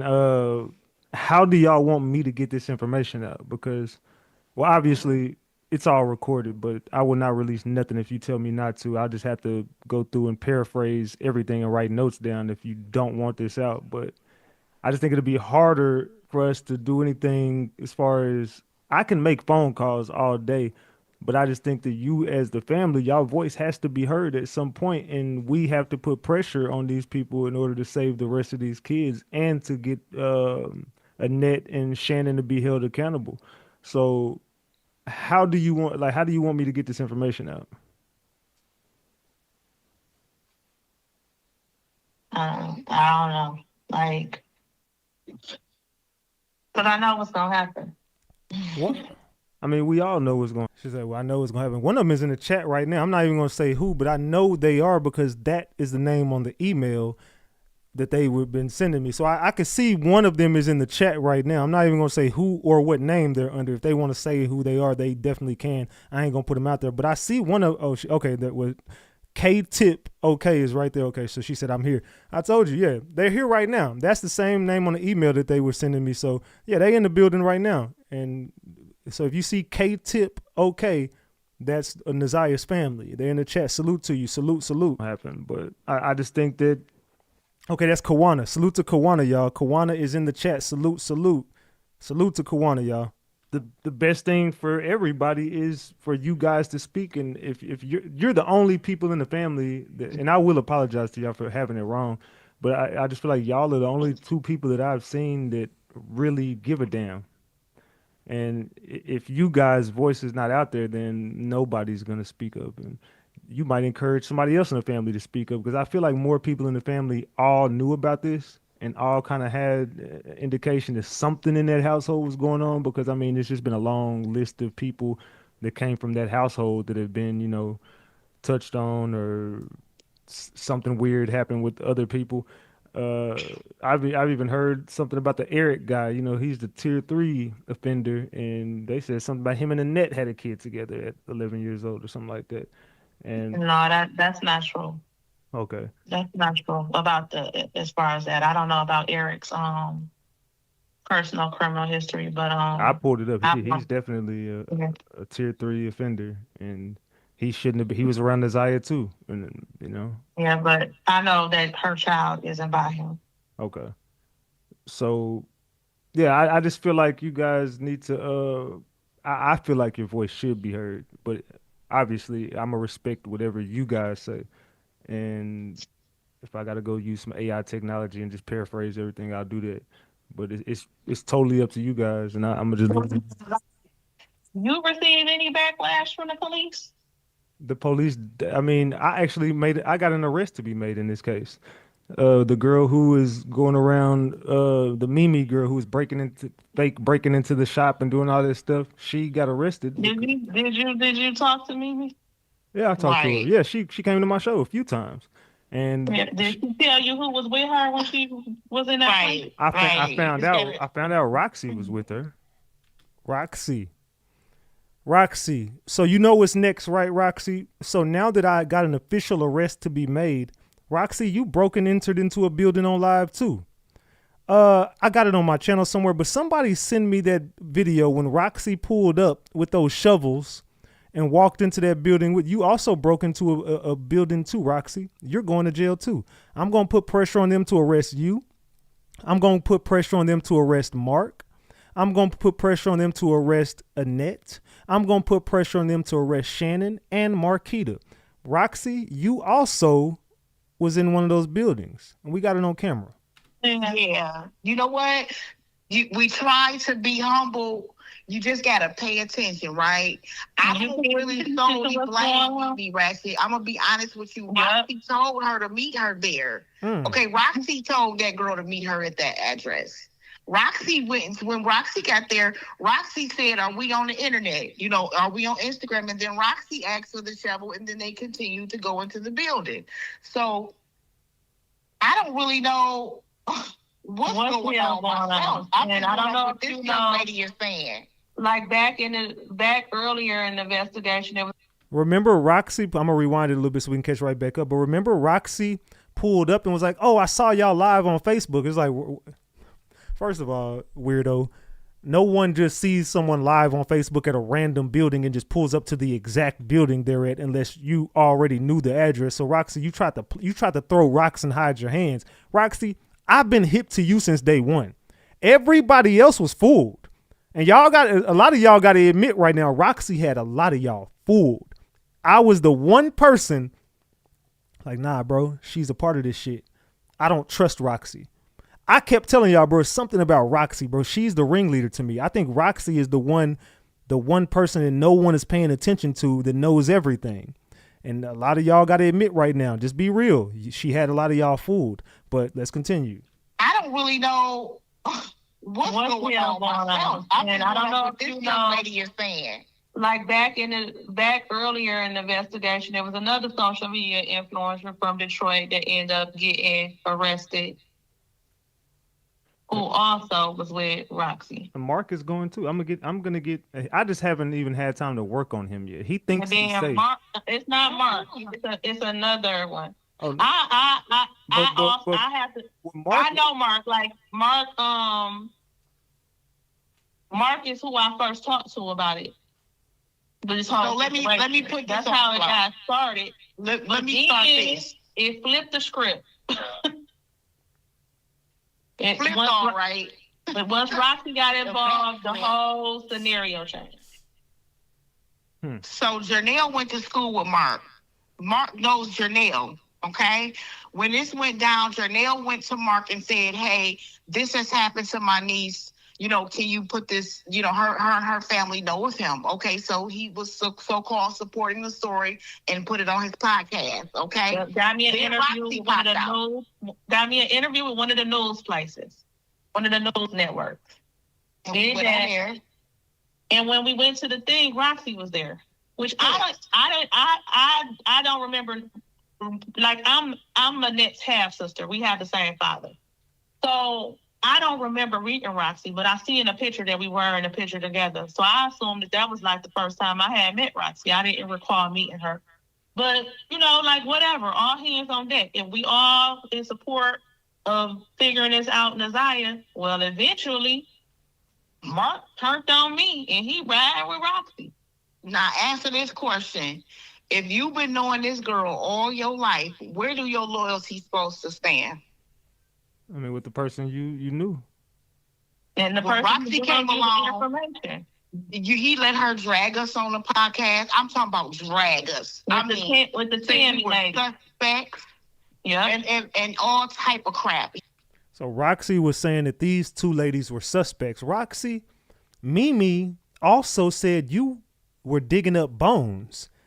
See, I know Mimi does a lot of weird shit, and I know a lot of people just like Mimi is a weirdo, and I ran Mimi off, and no one listens to Mimi because of me. But Mimi also gave a couple gems here and there. And yeah, Mimi was a cloud chaser, but Mimi was the rock that was thrown out there so someone else could hide their hands, if that makes sense. Does that make sense what I'm trying to say?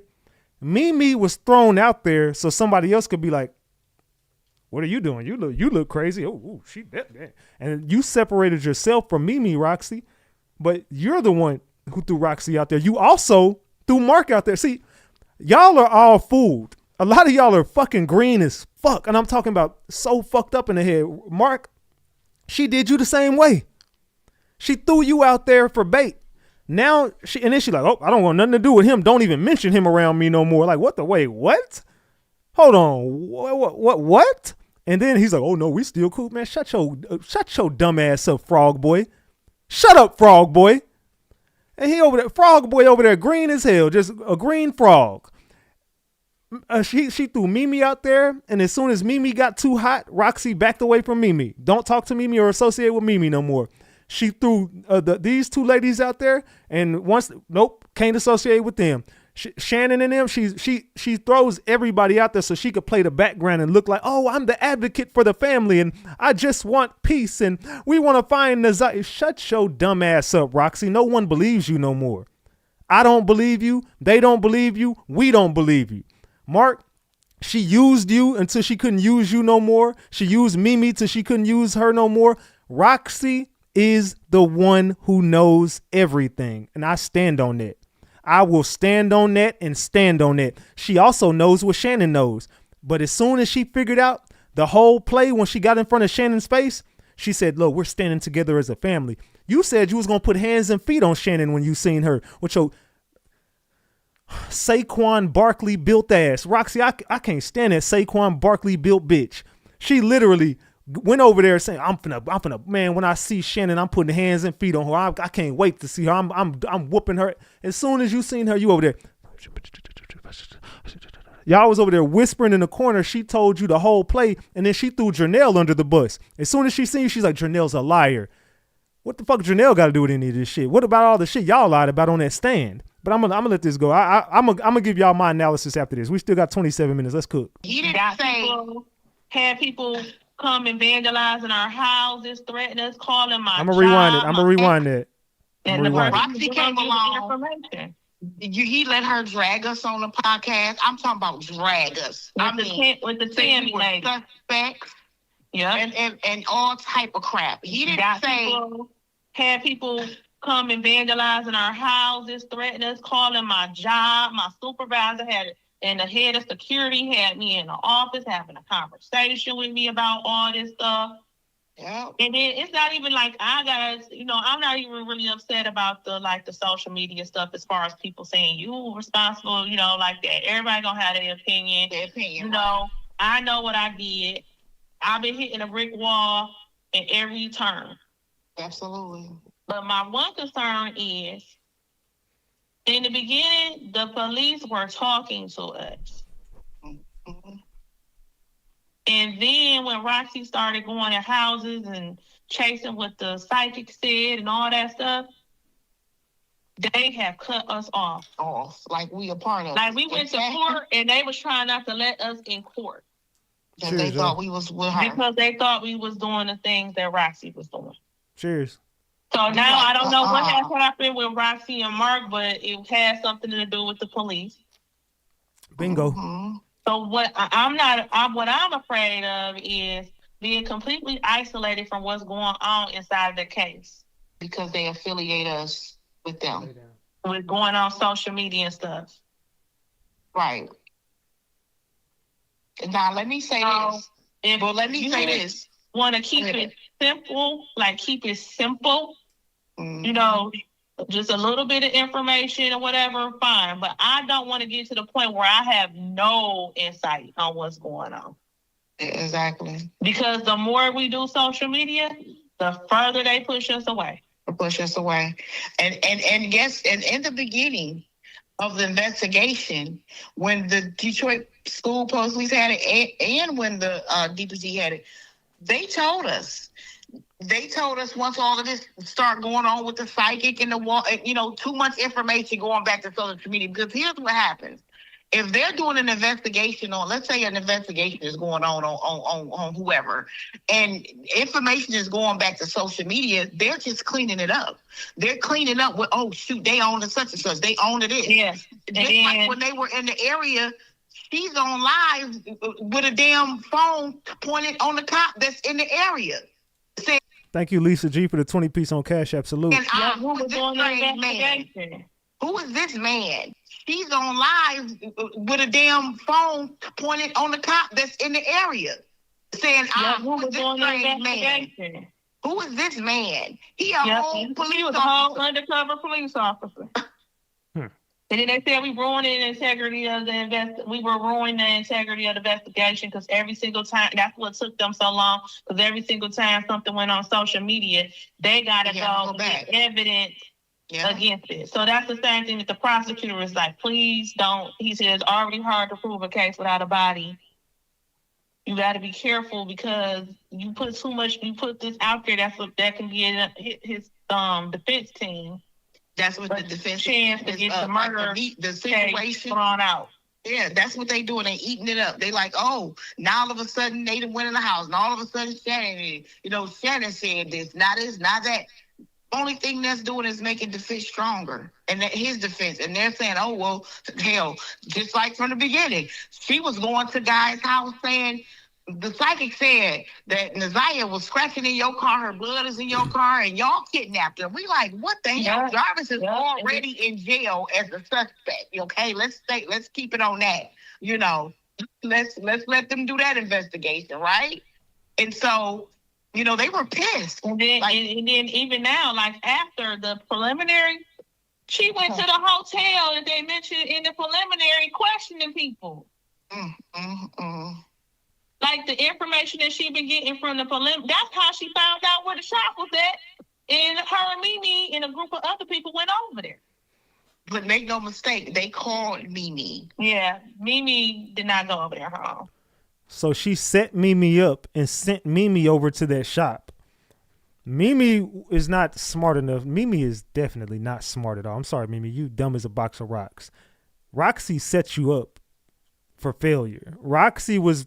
I'm telling you, she was throwing rocks and hiding her hands. They were sending Mimi, sending Marc, sending everybody. Roxy is the ringleader. And even Mimi told me, and I don't know who was, I can't remember if this was on live or not, but Mimi told me, I think this was on Discord.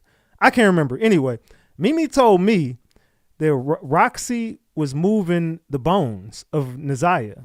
Roxy was the one who knew where Naziah was at. Roxy was going around with shovels at nighttime. She said Roxy called her at 4:00 in the morning and had a shovel and was out there digging up bones or digging up something in the middle of the woods. And Roxy knew where Naziah was at and Roxy was moving the bones.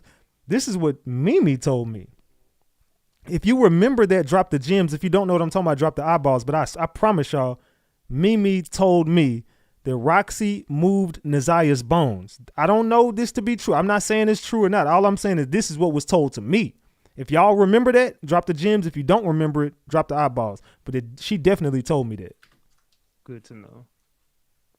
So we scratched. And I don't even know. I don't even understand. Like, did you watch the video of when they went over to Marquita's house and the boyfriend? Yes. Do it look like they were surprised? No. That looked like a whole federal. Like it was a whole plot, like it was acting. So they're saying whenever they went to the boyfriend's house and Roxy went with Marc, Roxy went with Frog Boy and they were all out to Marquita and Shannon. They're even saying this was a play. This was they set that up. But let's continue. And I was pissed. I was And pissed. what pissed me off is because my 12-year-old nephew was in that In the house house. with all Okay. this bullshit going on. Okay, the moment Mark walked up to the door with that AR-15, that baby he came out there, got He threw out that room so damn was fast. afraid. Do you know what that He child was is the first going one who through? ran about the room. Okay, so they're saying that a 12-year-old child was in that house and Mark ran in there with an AR-15. Mark, you still think shit sweet. You think I'm not going to get you locked up. I promise you I have not made a call on you yet, bro. I swear I have not made the call yet. I'm going to do it on live. When I do it, everybody going to know I did it. Mark, you know, it'll be tomorrow. I'm fucking sick of Frog Boy. I'm about to call down there, and if they want to arrest you, I'm gonna tell them. I'm gonna call Internal Affairs, which I'm gonna do it anyway. I'm gonna call DPD and Internal Affairs. Mark, count your motherfucking days, Frog Boy.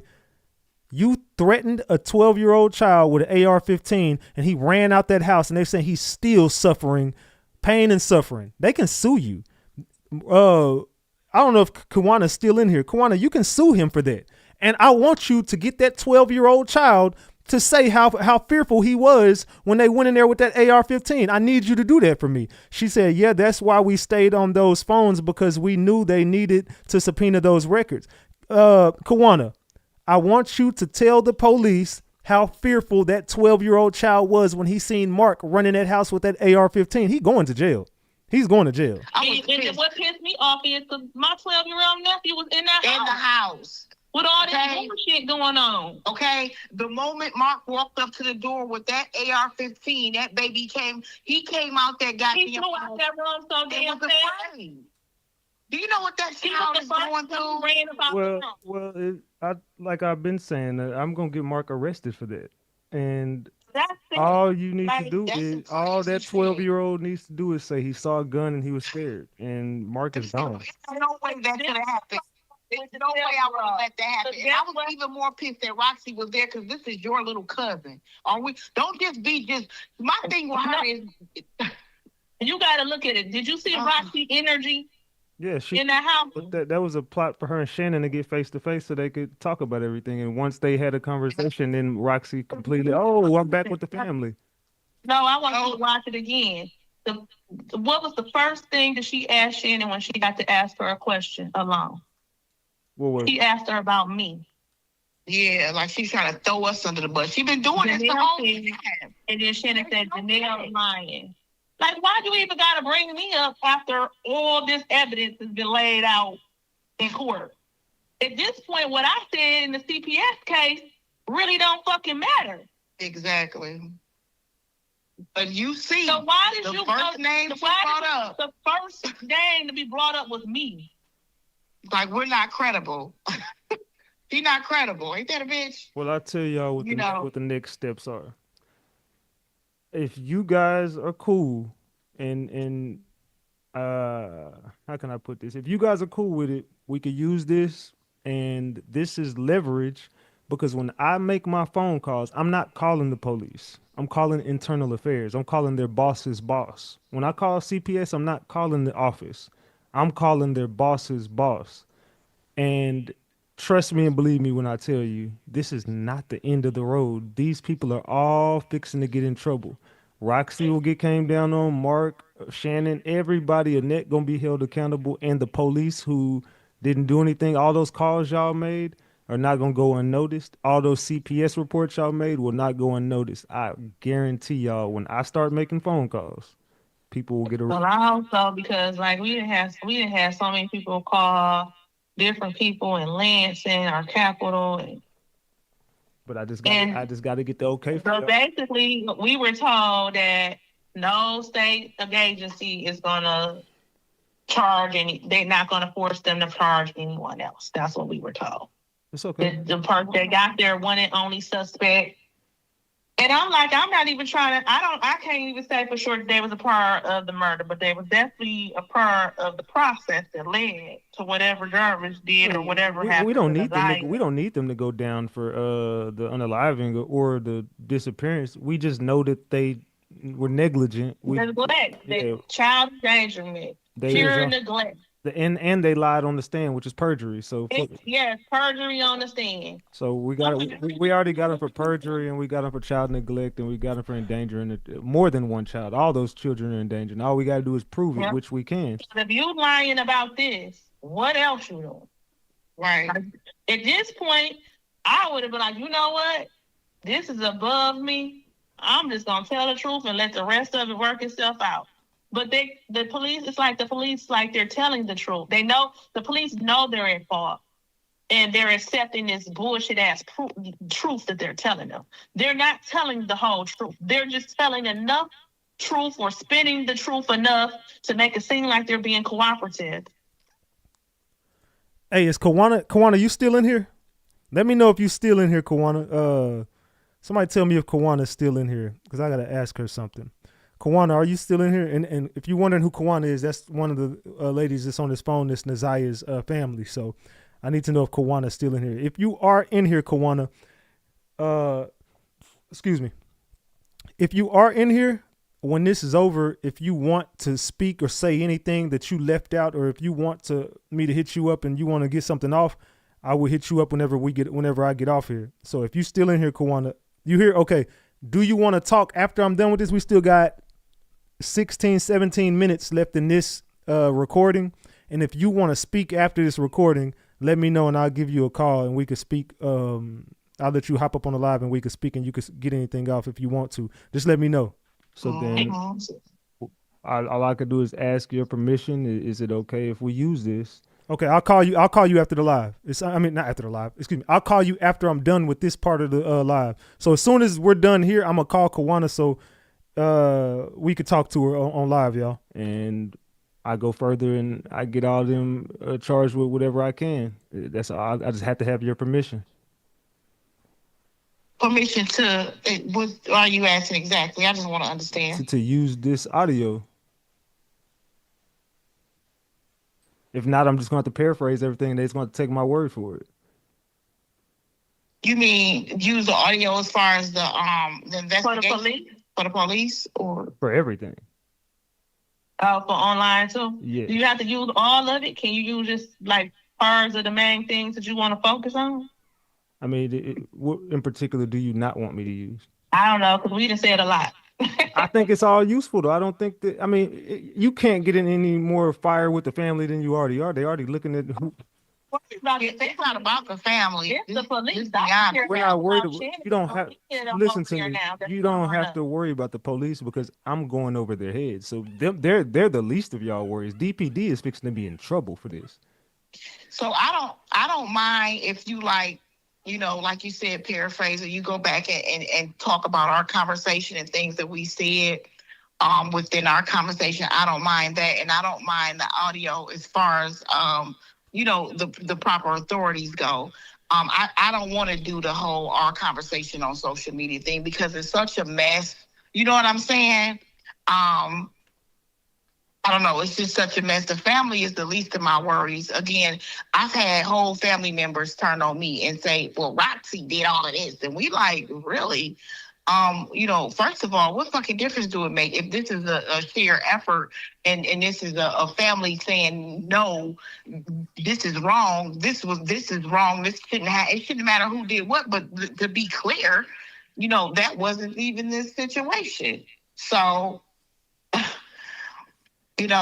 we've been past that road where family has turned their backs and it hurt. I shed many tears. I am still losing sleep. I don't sleep at night, Yeah, we've been talking. My children are, it's children involved. You know what I'm saying? Children that's hurting. The child who was in the house, he not gonna say a word. Just like the Nazaya brother, don't say a word. Nothing. They are trained. I don't know what. They are trained and they are brainwashed. You are not going to get anything about any of the family from Annette's children to her grandchildren. Anybody with the last name Harris, you are not, or Butts, you are not going to get any information out of them. Well, trust me, we will. If you do your homework on me, you'll realize I'm a bad person on this internet. So just let me work, and I got a whole gang of people who we'll get some results. Trust me. Like if you notice that signature shit that everybody's trying to get Annette and Shannon to be held responsible. When I went Yeah, live I the picked other up night, that house too. they had 827 signatures when I went live. When I got off of live the next day, they had over 5,000 signatures on that. That's good. Yeah, that's good. That's good. And then another thing, like it seems like the more internet we do, like YouTube and stuff like that, um, don't nobody like Skilla Baby had reached out and said, but he don't want to be bothered with none of it because he don't know who is who. Like I know people who know him personally, and he basically like, yeah, I ain't dealing with none of them family members. Yeah, they all crazy. They don't even know. We've been in. We haven't. We're not the ones that's looking for social media presence and all that. Anything positive towards Naziah, we get shunned out of. I think personally, I think that y'all voices need to be heard. I think that this is very important for Naziah in this case. Without y'all, I don't think that we can go any further and do anything without you guys being heard. So that's why I keep pushing y'all. Like, you should. You know, So can you just like say you sponsor us and basically paraphrase what we talked about?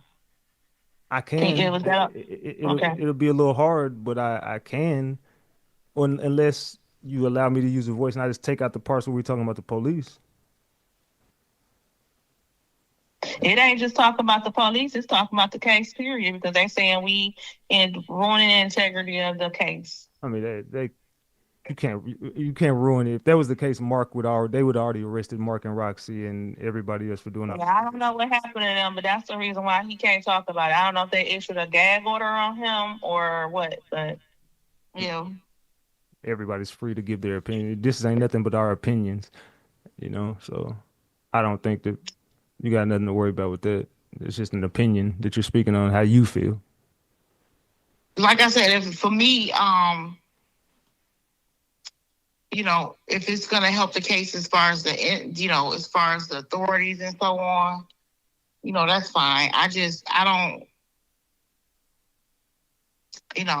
know, the social media thing. I just always felt like, it's good that people hear and people support and they know what's going on, but everybody's just out there talking about this, that, and the other, and people, these people that's listening in, there's passionate people, but there's people, this has became pure fucking entertainment for them. And that's just what it has became. And it's just far from that for us. That's because nobody in their family will speak. And now that finally someone's speaking, I think that this would actually point everybody in the right direction. And but that's the thing. We've been speaking since February. But that's the thing. Nobody knows that though. Nobody knows that because no one's talking about it. Everyone is talking about everything that Marc and Roxy are doing. Everybody's talking about the stuff that is highlighted. They're kind of pushing y'all out the way. I didn't even know who y'all were until the other night when I seen that. And that's why I was like, damn, why they ain't called the police? And I didn't even know nothing about y'all. So, and that's crazy that I've never heard a word about y'all at all. So. Well, we've been on multiple news clips. They're doing this YouTube, social media, and so on. So, locally, everybody know who they are from the social media thing because that's something that they want to do. That's something that they're into. As far as, going on the news and trying to make people aware as to, her being, missing and the situation with Jarvis, we've been doing that from the beginning. We just didn't want, I'm trying to say it respectfully. I'm trying to say it when I'm saying it, we were not, this is not what I intended. When I talked to Marc, this mess that occurred is not what, from putting the kids' faces on social media, and now they're being bullied, and these babies are already psychologically messed up. Just the fact that they lost a cousin to a situation like this, and the man that was around them, that they were told it's okay for him to be around. Okay, these kids are messed up, and so, I mean, that alone for me has had me losing sleep. When they hurt, I hurt. You know, it was never for me. It was never about everybody having a glass of wine in a shit show. It was about saving these children. And that's You why know. and that's why this is so That that's why this is so important. that Because we got to save those kids. It's important that we continue this and save the rest of these kids. And that's my only mission. Well, of course, is to get answers about Nazaya and figure out what's going on with that. But it's looking like that they don't want us to get those answers. But the next best thing we could do is protect the rest of the children in that house, and hopefully, like I said, everybody could hear this, and then they can be like, those kids probably are better off with them. And maybe there's something that we could do with helping you guys get those kids. And like I said, go over CPS's head. That's my mission. I don't want to talk to CPS. I've already made reports with CPS, and CPS ain't doing nothing. So therefore, I want to go. I know exactly who to call, and I can go over their heads and call their boss. So, do you guys feel like these children in that home will be better off with Kawana and Janelle? Or do you feel like they're better off in that home? What do you guys in the chat think? Do you think that CPS should remove those kids and give them to family members who can take care of them and that will love them? Or do you guys feel like they should just stay with Shannon and Annette and Marquita? And they'll all get in trouble because all these reports have been made. And the police obviously are not going to do nothing. So I'll call internal affairs on the police and get them under investigation. And maybe we get the feds involved in this. And this case can go even more national, and Nazaya can help change laws in Detroit. Like, this is bigger than Nazaya. Yeah, that was my big thing, changing policy. Yeah, so I think that Because I think you guys can be very beneficial. So if you just trust me, I probably, if you're not gonna air the whole thing, just bits and pieces of it, I'm cool with that. But I don't want everything out there. Okay, I got you. I'll go back over it, and then I'll just skim through it. And I want you to go on there and say, you know what, I talked to them, and I'm sorry about what the fuck I said. No, I'm gonna start this. Everybody been doing for us. When you was talking about y'all was cracking the fuck up. I was cracking up. Then when you started talking to me, I was like, well, that's fucked up. No, because okay, so you gotta take it from my. But you gotta take it from my perspective. His point of view, and he just see, and then the news only showed 2 or 3 things that I said out of a whole hour of talking. And then you gotta think like I'm thinking of it like, okay, it's been a year, and yeah, it's been a year. And I have never. See, Rexy, my daughter got something to say because she even like your pocket. Hold on, she got something to say. Okay. I bought those boots for her birthday. They weren't from Timu either. I'm very bougie. Okay. Them $70 boots. I apologize. I apologize about ranking on your boots. Okay, I'm sorry. Y'all throw them boots up in the chat. Throw them boots in the chat for her, man. Let her know we sorry over. I throw them boots. Fill the chat up with boots. I apologize. Your boots were not from Timu. I'm sorry. I was wrong. I shouldn't have did that. I apologize. RatchetTV is sorry. Sorry, Janelle. Sorry, Kawana. I love your boots. I apologize. I'm just talking shit. I'm thinking the whole family is just like Shannon. You know, he make it funny and stuff, but I was like, well, dang, that's fucked up. I was following. And we be waiting for you to come on. We like, oh shit, here come Ratchet. And then here we go. All right, I'm gonna apologize to you on camera. I'll start my show off. I'm gonna apologize to you. I'm apologize to you now. I apologize, and I'm sorry. I was just being funny. I was just being goofy, and that's just a part of my show. I just be trolling and shit. But I really was just thinking y'all was just like everybody else, just hiding this shit. Nah, because I just know that family is filled with sick ass people in that family, and I truly apologize to y'all for that. I'm just realizing how sick that is. I see now why my grandmother and my father wanted me to stay to help. I got whole ass cousins in terms of family members. Like, why are y'all mad at me? And I'm trying to get the word out, and I'm trying to protect kids. Why are y'all mad at me? Y'all gonna rock over there with, you want to rock with the lamplight, fine. But this is what I'm really, my heart is into this shit. I really should have been more sympathetic. Like, me and Shannon were very close. That's my niece. I love her. We spent a lot. She lived with me. She supported me for 2 years when I was in school, and helped me with my children and stuff. I was going through a hard time, and I appreciated that. That's why I did so much for her, helping her when she was trying to get her car, helping her get into a townhouse so that she can try to better herself, giving her advice, you know, taking her and her kids on trips and shit like that. And I could have been more sympathetic towards her if she just came out when all this been honest happened and just been like, you know what?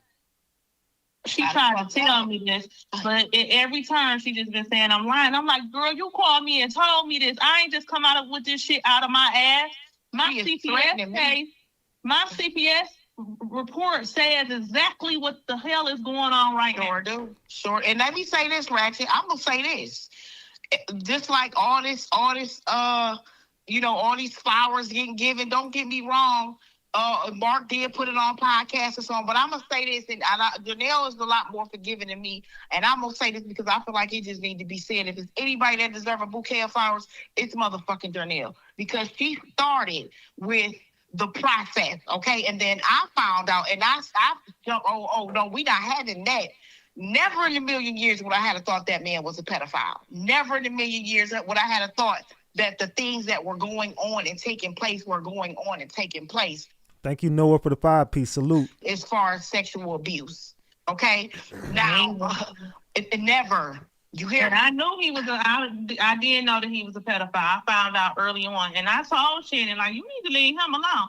And when she kind of brushed me off about it, well, he went to prison, I called Annette, like, hey, you hold up, you know he a pedophile, he a sex offender. Oh, I don't get in my kids' business. And I'm like, Shannon, when she said the girl lied, I was like, I don't care if the girl lied or not. The girl was under 13. He was in his 20s. Ain't no 13-year-old girl lied to no 20-year-old man told him she was 18. 18. You can tell. Years old. You know a baby when you know a baby. A grown man know a little girl. I don't care how much makeup, tight clothes, none of that. You know the difference between a baby, a young girl that's a teenager, and a grown-ass woman. True. Yeah. Cadence is different. The mindset is different. The conversation is different. Absolutely. So that's the reason why I was like, okay, I'd have heard of incidents where a girl was 17, the guy might have been 19 or 20.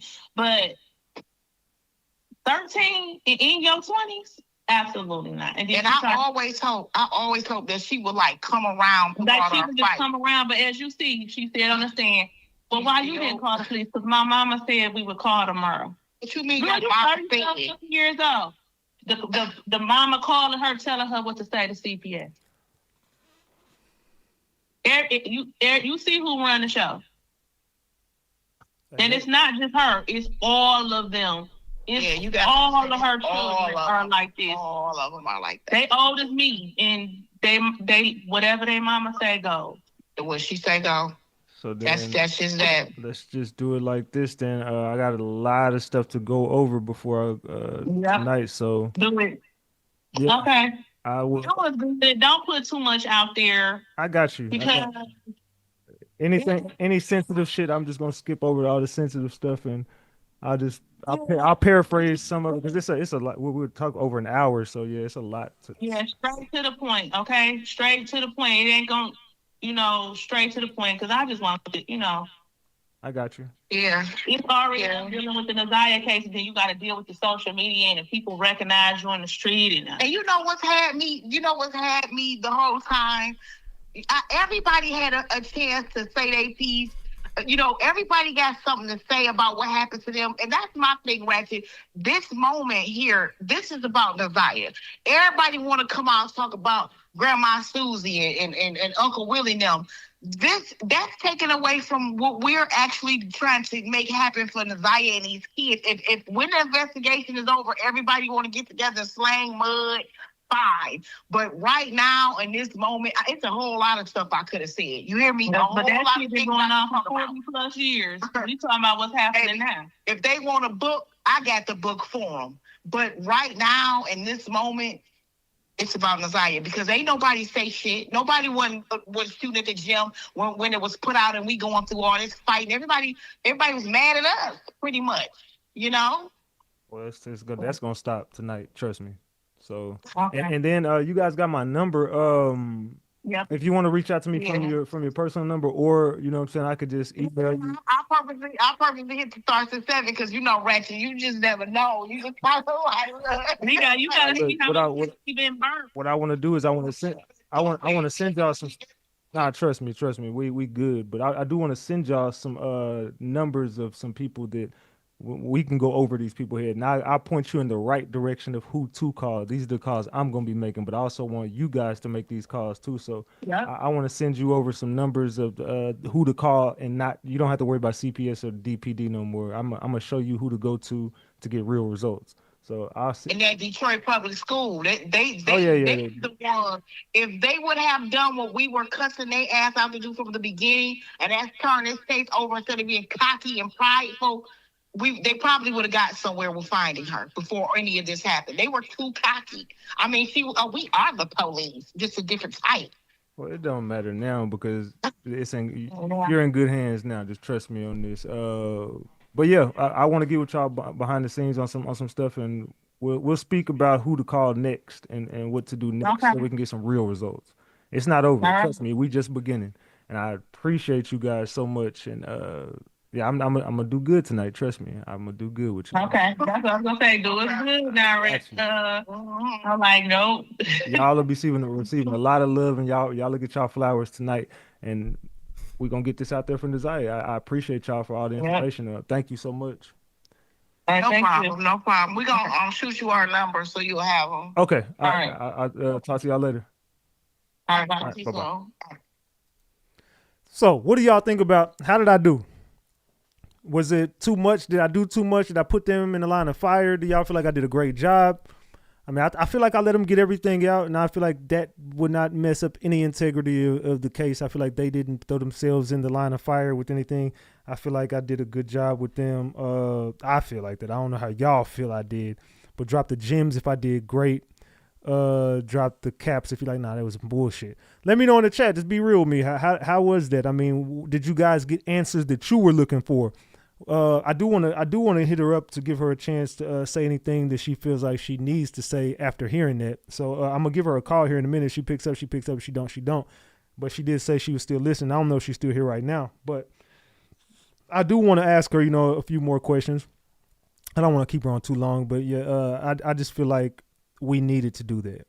To me, I feel like that had to happen for Naziah. And I really commend them for even getting up there and putting themselves out there like that, you know what I'm saying, on YouTube. Because I know that, they probably was like, man, Ratchet, bro, I don't really trust dude. I'm not a malicious person. As long as you keep it a buck with me, I'm going to keep it a buck with you. I'm a very loyal person. As long as you don't lie to me, you got nothing to worry about. And I don't feel like they were lying to me, in my opinion. I don't feel like they were lying. I feel like it was, I feel like they gave me all of their truth and everything they knew. And so I'm not gonna bash them. I do apologize for trolling y'all. Truly, I do. I'm just a troll like that sometimes, you know what I'm saying? Especially when I feel like people are bullshitting. I thought y'all were at first.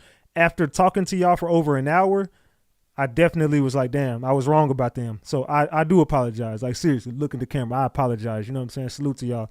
So, yeah, y'all give them their flowers for doing that, man. I feel like they didn't have to do that. You're the only real man on this case, and they need a male voice strength. I wish they had some men in that family. Jarvis wasn't supposed to be around because a real man would have saw through that. Yeah, Jarvis would have got his ass whooped if I was around. I'm going to be real. I would have ran so many fades with that dude. He would have never came around that family again. Fuck Jarvis. But I do want to hit her up, and I'm going to see if she'll pick up the phone. Let me call her real quick, see if she picks up. Let me call her real quick.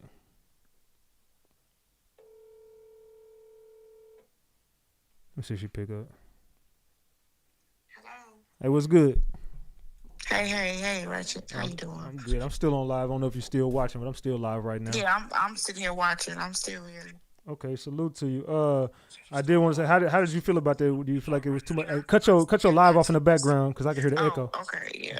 Let me go over there. Hold on, let me get it off here. So live off in the background because I can hear the echo. Okay, well, thus far everything went well, and we appreciate the apologies and the love and the from your following. We saw a lot of love, and that was appreciated because, like I told you earlier, it's been a hell of a walk, and even more of a run. So that's appreciated. Okay. I do want to ask you something though. I'm not gonna keep you on too long. I just want to ask you a couple questions and we can get off here. But definitely want you, if Hmm. you got anything to say, I'll let you clear that up at the end of this. But I just want to ask you one thing that I did forget kind of to ask because I was letting y'all do a lot of talking. So can you explain to anybody in the crowd like what you know, like once Nazaya went missing, like Hmm. what would, like, did you guys reach out to Shannon, Annette, and them? Like what was the temperature like around Shannon, Annette, and Marquita at that point? Like, did you have any conversations with them or? No, it's been no contact from myself, Darnell, or anyone in that household since the conversation came about with Shannon expressing to me, as I stated earlier, that Janelle had called protective services on her. That was the end of our conversing with them at all. So once we found out, we went on our own. Um, we went our own way because again, we found out on Facebook, and once it was found out, the commissioner, we spoke with her, and we were at organized searches. I was there when they were at Woods Park. So the organized searches we were at. When the dive teams was out there, I was out there. But we weren't going out in those other searches due to the things I expressed to you earlier that was going on. It was a lot going on, and I felt more than anything with this Detroit. You can't just go to people's house and accuse them of doing things and stuff. So I felt it was it was even more so a danger, if anything. Um, So and so yeah. are you guys gonna, or do you feel like there's a need? Because I know the cop said there's no need, or I know Mark said there's no need to look for her anymore. I don't know what he meant by that. It was kind of weird that he said that. But do you still feel like there's a need to search for Nazaya, or do you feel like that we should just let the cops do their job, or how do you feel about that? Um, honestly, I'm never going to say that we should give up hope on her life. Um, I'm sorry. It's okay. Take your time. Um,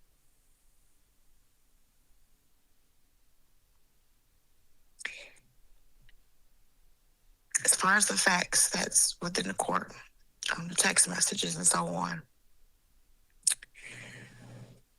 they have stated that they have enough to believe that she is no longer here. There's still facts that have to come out as far as the trial is concerned. But at no time would I ever say that anyone should give up with having hope that she's still living. So let me ask you this, There, then. I know there'll that. be no closure. There'll be no closure. There's nobody. There's never any closure until it's proven that. So let me give you a chance to do what nobody has even asked anybody that I've seen yet. I do want to ask, and this might be hard for you. If you don't want to do it, then I understand. But I just want to give you the opportunity. Like, let's just say Nazaya was somewhere out there, or even if she's not. And I know you never got a chance to say goodbye, or you never got a chance to speak to her since July of 2022. Like, if you could say anything to Nazaya right now, like, what would you say to her right now if she could hear you?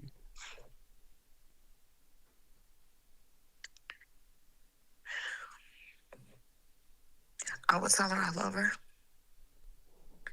and I would tell her to forgive me for anything that I didn't do that I could have done. Um, God, Ratchet. I'm sorry. I just. You know, I mean, of course, we did what we could, but it'll always be the question of what could we have done? What could I have done? What should I have done? Make no mistake, I'm gonna live with that to the day I leave Earth. And I would want to tell her to forgive me and just know that I thought I was doing everything that I could without risking myself and not being able to be around to do anything to help her, to do what I needed to do to help her. I mean, it's not your fault. So I mean, don't beat yourself up over it. Me listening to your story, I feel like you guys did it. I mean, as much as you could do, and I wouldn't beat myself up over it. I mean, I could only tell you this, and this is coming from my heart, that I would do everything in my power to help you and assist you and your family, the ones that actually do care and love the rest of those kids. I'll help you as much as I can to get the rest of those kids out of that home, and I'll be here with you throughout your journey, and I'm pretty sure my whole entire chat would too. So I just want to say, look, you're forgiving, and you know what I'm saying. Just keep God first, and we love you, and continue on your journey, and let's just focus on the rest of those kids. I mean, I still Absolutely. say justice for Nazaya, and we do everything we can for her, but it's about the rest of those kids right now. So Absolutely. just don't give, Absolutely. just please do me one favor and do not give up on those kids, please. Like, don't give up on those kids. Yeah, we're not. We're still fighting. You know, like I told you earlier, the situation. But we're still fighting. We're still making phone calls. We're still trying to, you know, like I said, not just get them out the house, but get them where they will be with family, you know, and they can get the therapy that they need, and they can be with family and have the love and support that they need, that they've always needed, you know. And yeah, I mean, like I said, I don't want to hold you on here too long. I know that we talked a Oh, lot you today. fine. It's cool. I know that you know, a lot of people want to know, and Well, you know, I understand that. is there anything you feel like you left out, or anything you did, you know what I'm saying, that you want to say to the people or to the family, or to, is there anything that you want to get out? To the family, meaning who? What family? No, I just mean, like, is there, well, in general, is there anything that you feel like you left out that you want to say To my family? to anybody? Not really. You know, I pretty much said as much as I could earlier. They know, you know. Those that I was talking to, they know exactly who I'm talking to, and the ones that weren't around and weren't involved, then they are exempt, you know. But for the ones that know who I'm talking to, and they already know, you know. We wanted to stand on business, and that's what it was always about, you know. So that's about it. Do you feel like y'all yeah, can that's ever really shake all. back from this? Like, do you think you could ever be cool with Shannon and Marquita and Annette again? Yeah, we could never go back. You know, I'm gonna be honest. You know, I would hope that they, man, if anything, I just want them to come forward and do what they haven't done thus far, and say, you know what, just take accountability. You know, just take accountability and what they failed. I think that I could have respected that more than anything. You know, we're human. There's no book on parenting. I've never would have made a mistake like this, but I mean, all parents, we got our share of mistakes that's been made, and it's okay to take accountability. So if anything that I would want to see from them, it would be just that, you know, stand on it, stand in it. You can never clean it up, but if you can do anything for her, God damn it, from this day forward, stand on it. That's how you can show her, you know, I fucked up. That's it. This is, you know, take your L. Take your L. That's it. And no, we could never be cordial and converse and none of that. No, ever, not never. It's nothing to talk about, ever. We're so past that point. We tried that, but I do want that from them. I want to see them do that. That's what I want to see. Okay. Well, I want to say I do thank you for what you did today, and I think that was very brave of you and Janelle. Like, but you know, of course, I know y'all want to stay off social media, so me and you will work together behind the scenes, and everything we do from this point on will be behind the scenes. And Okay. you got my number and you got my full support and my gang's full support. I just want to let you know that. And I thank you so much for what you did. Now, I apologize again. No, it's okay. I was cracking up at the end. I said, you just keep getting sillier. It was cool, though. It's all love. I understand. You know, if I was on the outside looking in, I would be pissed too, wondering what's going on. You know what's up with these people. I mean, like everybody else. You know, like you said it best. You know, we just didn't want to be. You know, we just wanted to play the back and get things done. You know, it wasn't for us. It wasn't about who knew us and anybody knowing us to be the people that's doing that, because we've been doing that. You know, and that's just what it wasn't about for us. It was only about Naziah. Well, we just getting started, so we just getting our feet wet. We finna get some results, so we'll work together behind the scenes, and I'm gonna send you over those numbers, and I'll be hitting you up tomorrow. I'm gonna let you rest tonight, and I know you got a lot on your mind, so God bless you, and thank you so much for what you did. Same to you. All right. All right, now, thank you. All right, now, I'll talk to you soon. All right, salute. I appreciate you. Same. All right, bye-bye. And everybody else. All right. Thank you. Bye-bye. Peace.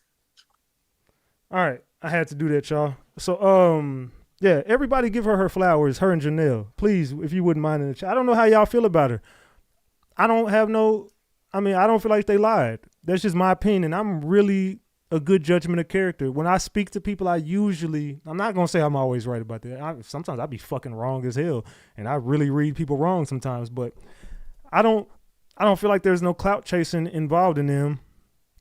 After speaking to them one-on-one, I got a really good vibe from both of those women, and if you rock with them, drop the flowers in the chat. If you do not rock with them, drop the caps. I'm not going to feel no type of way. Excuse me, but y'all let me know in the chat, man. I know she's watching, so just if you rock with her and rock with Janelle and you are thankful for what they did today, drop the flowers in the chat. If you don't like what they did, drop the caps. Let me know in the chat, gang. Let me know in the chat.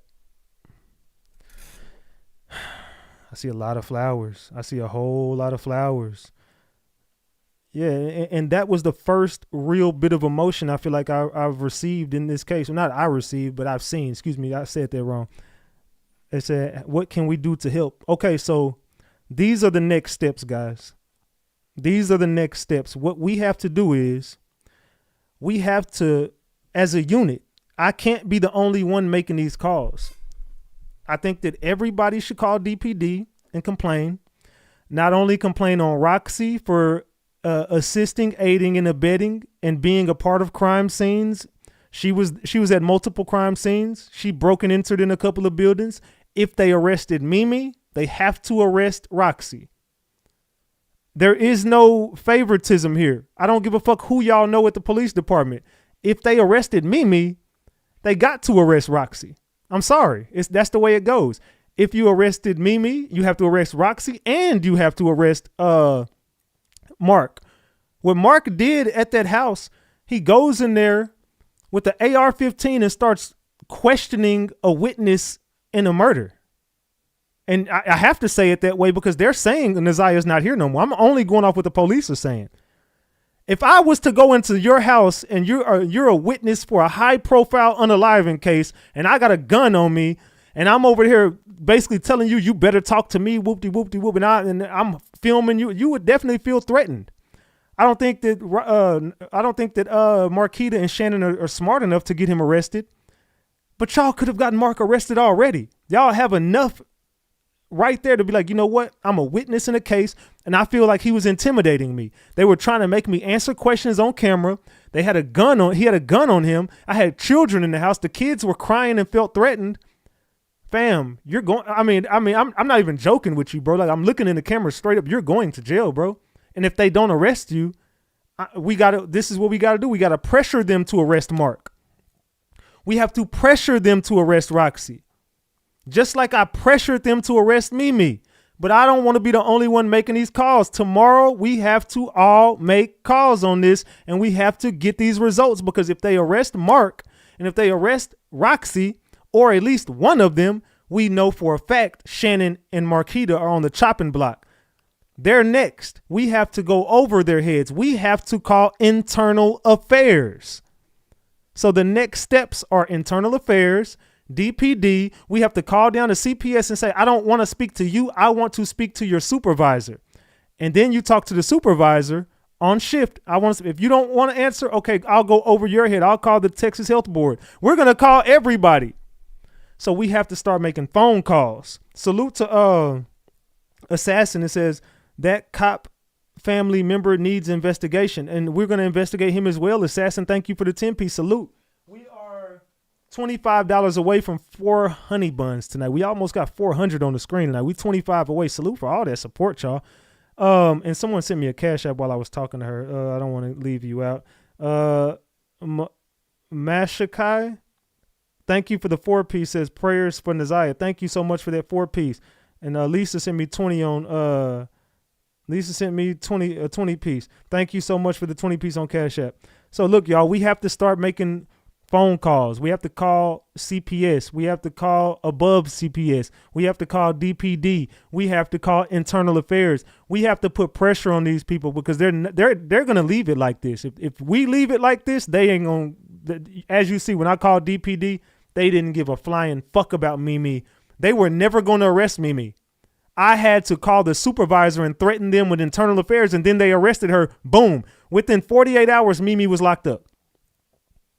Once I told them I'm calling internal... Oh, shit, I dropped my phone. Once I told them I'm calling internal affairs, they locked her up. Thank you, Crazy Legs, for the 20-piece. Thank you so much for the 20-piece. Salute, salute, salute. Hold on.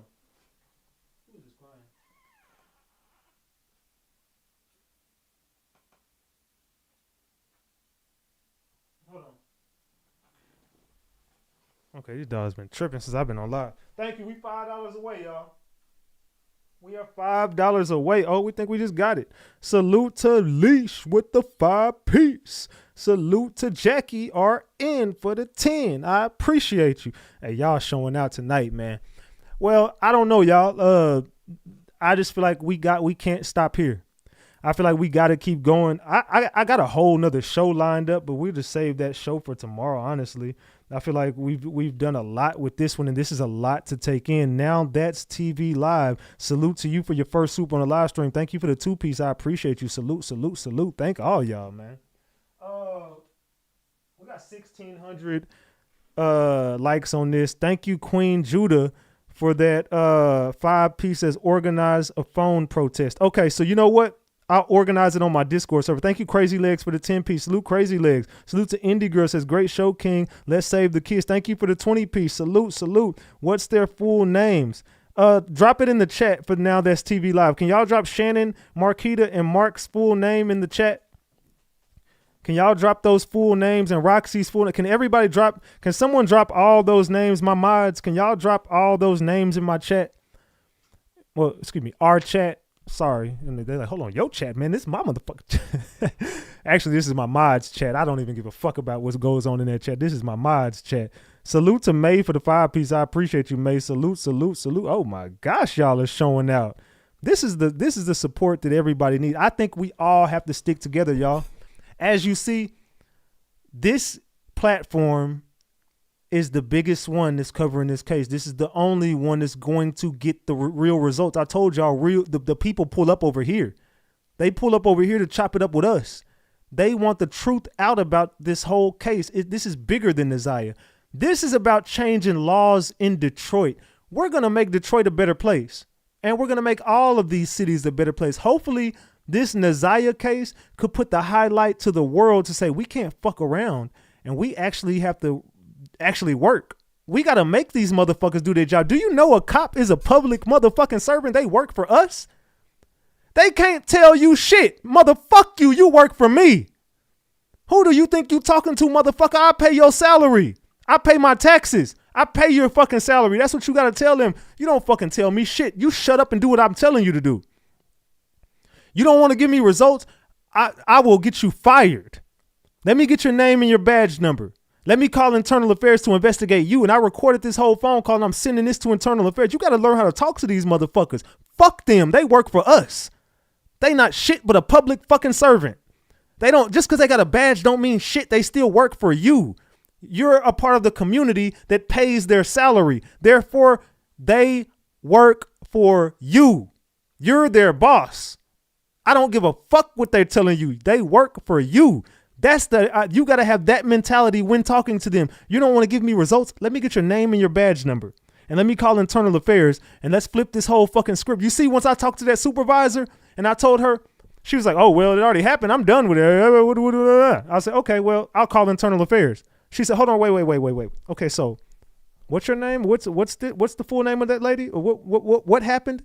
Let me write this report down, and I'm going to send this over to our cyber unit. Within 48 hours of me threatening her with internal affairs, which internal affairs is the person they don't want knocking on their motherfucking doors.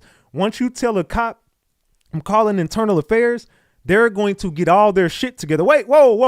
Hold on. Sit down. Come sit down. Talk to me. Let's. I was just making conversation easy. Let's chop it up. Wait, don't get over your head. Come on. Let's make reason here. They're gonna start getting real humble. I promise you, a cop will get real humble when you threaten them with internal affairs. How much more I got to go with this? I got a double shot left, man. I got a double shot left, y'all. It might be a triple. I don't know. I got a double shot left. Let's cheers to that, man.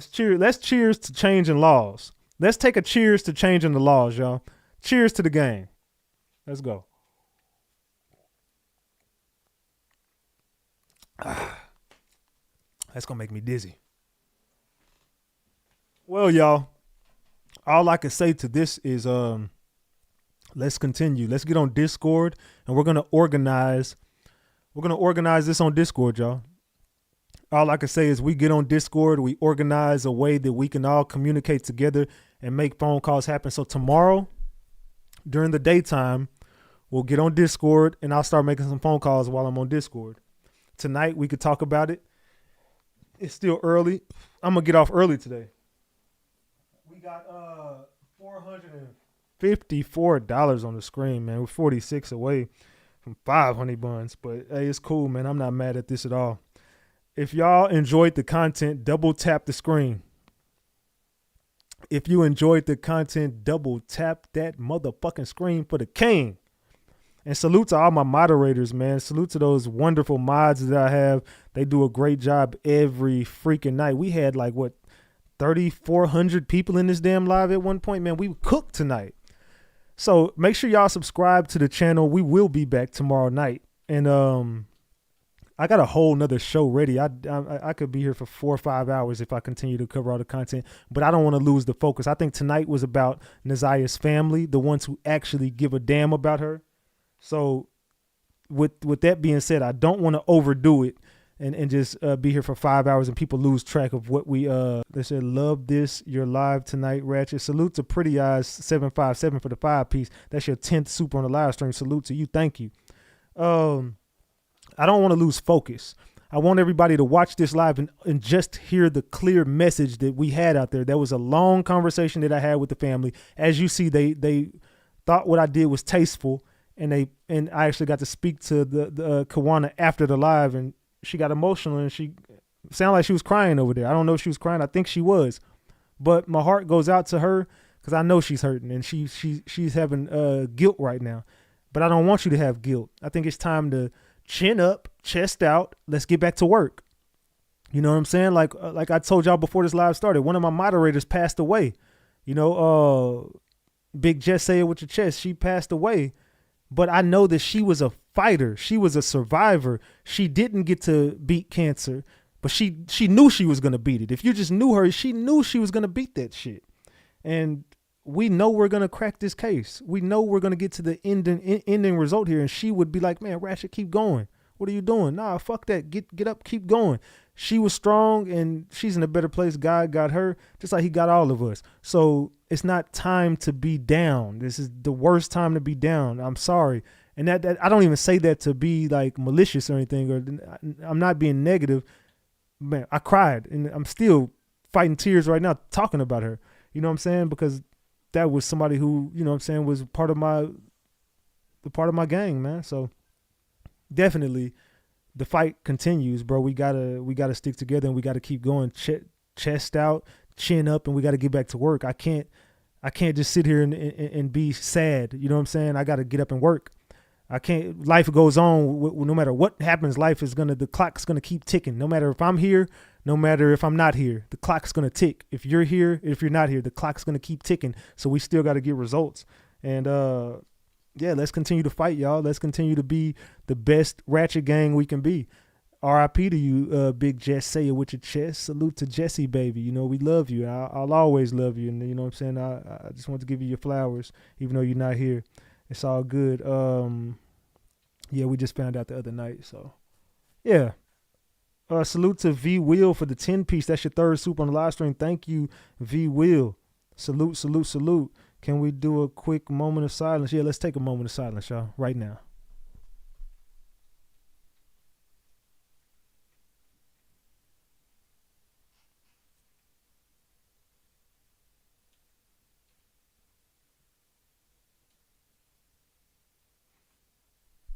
All right. Salute. Salute, salute. I know she down there smiling right now. I mean, she up there smiling down on us right now. I know she looking down, smiling like, damn, motherfucker Ratchet did it, man. Salute. You know what I'm saying? So, hey, I'm going to get on Discord and we're going to continue we got to keep this going, y'all. They said how to get on Discord. If you don't know how to get on Discord, I'll put the Discord link in the comment section after this video ends. It'll be the first comment you see on my on this video right here. So as soon as this video ends, which will be in a couple minutes, I'm gonna drop the Discord link and I'll pin it to the top of my mods will drop it right now. But if you can't click the link, don't worry about it. As soon as this video ends, I'm gonna put the Discord link right there as the first comment, so you can come back to this video, look in the comment section, and it'll be pinned to the top of the chat as soon as this video ends, man. I love all y'all, man, more than y'all will ever know. We're gonna change shit around here. We about to make changes. We're going to change this world together, y'all. And we stronger together. Salute to the gang. Salute to the gang. Salute to the motherfucking gang. You know what I'm talking about? I love y'all more than y'all will ever know. I truly do, man. Y'all mean the world to me. Salute. Y'all helped change my life.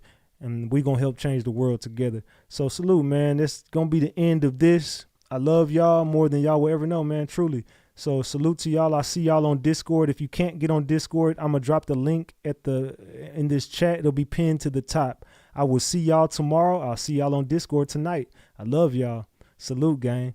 This your boy Big Ratchet. That's Ratchet Gang. And this is Ratchet TV. I will see y'all on the back end. Hold on. Let me drop my outro out this motherfucker. Hold on. Let me drop my outro out this motherfucker. Hold on. Hold on. Hold on, hold on. Let's go.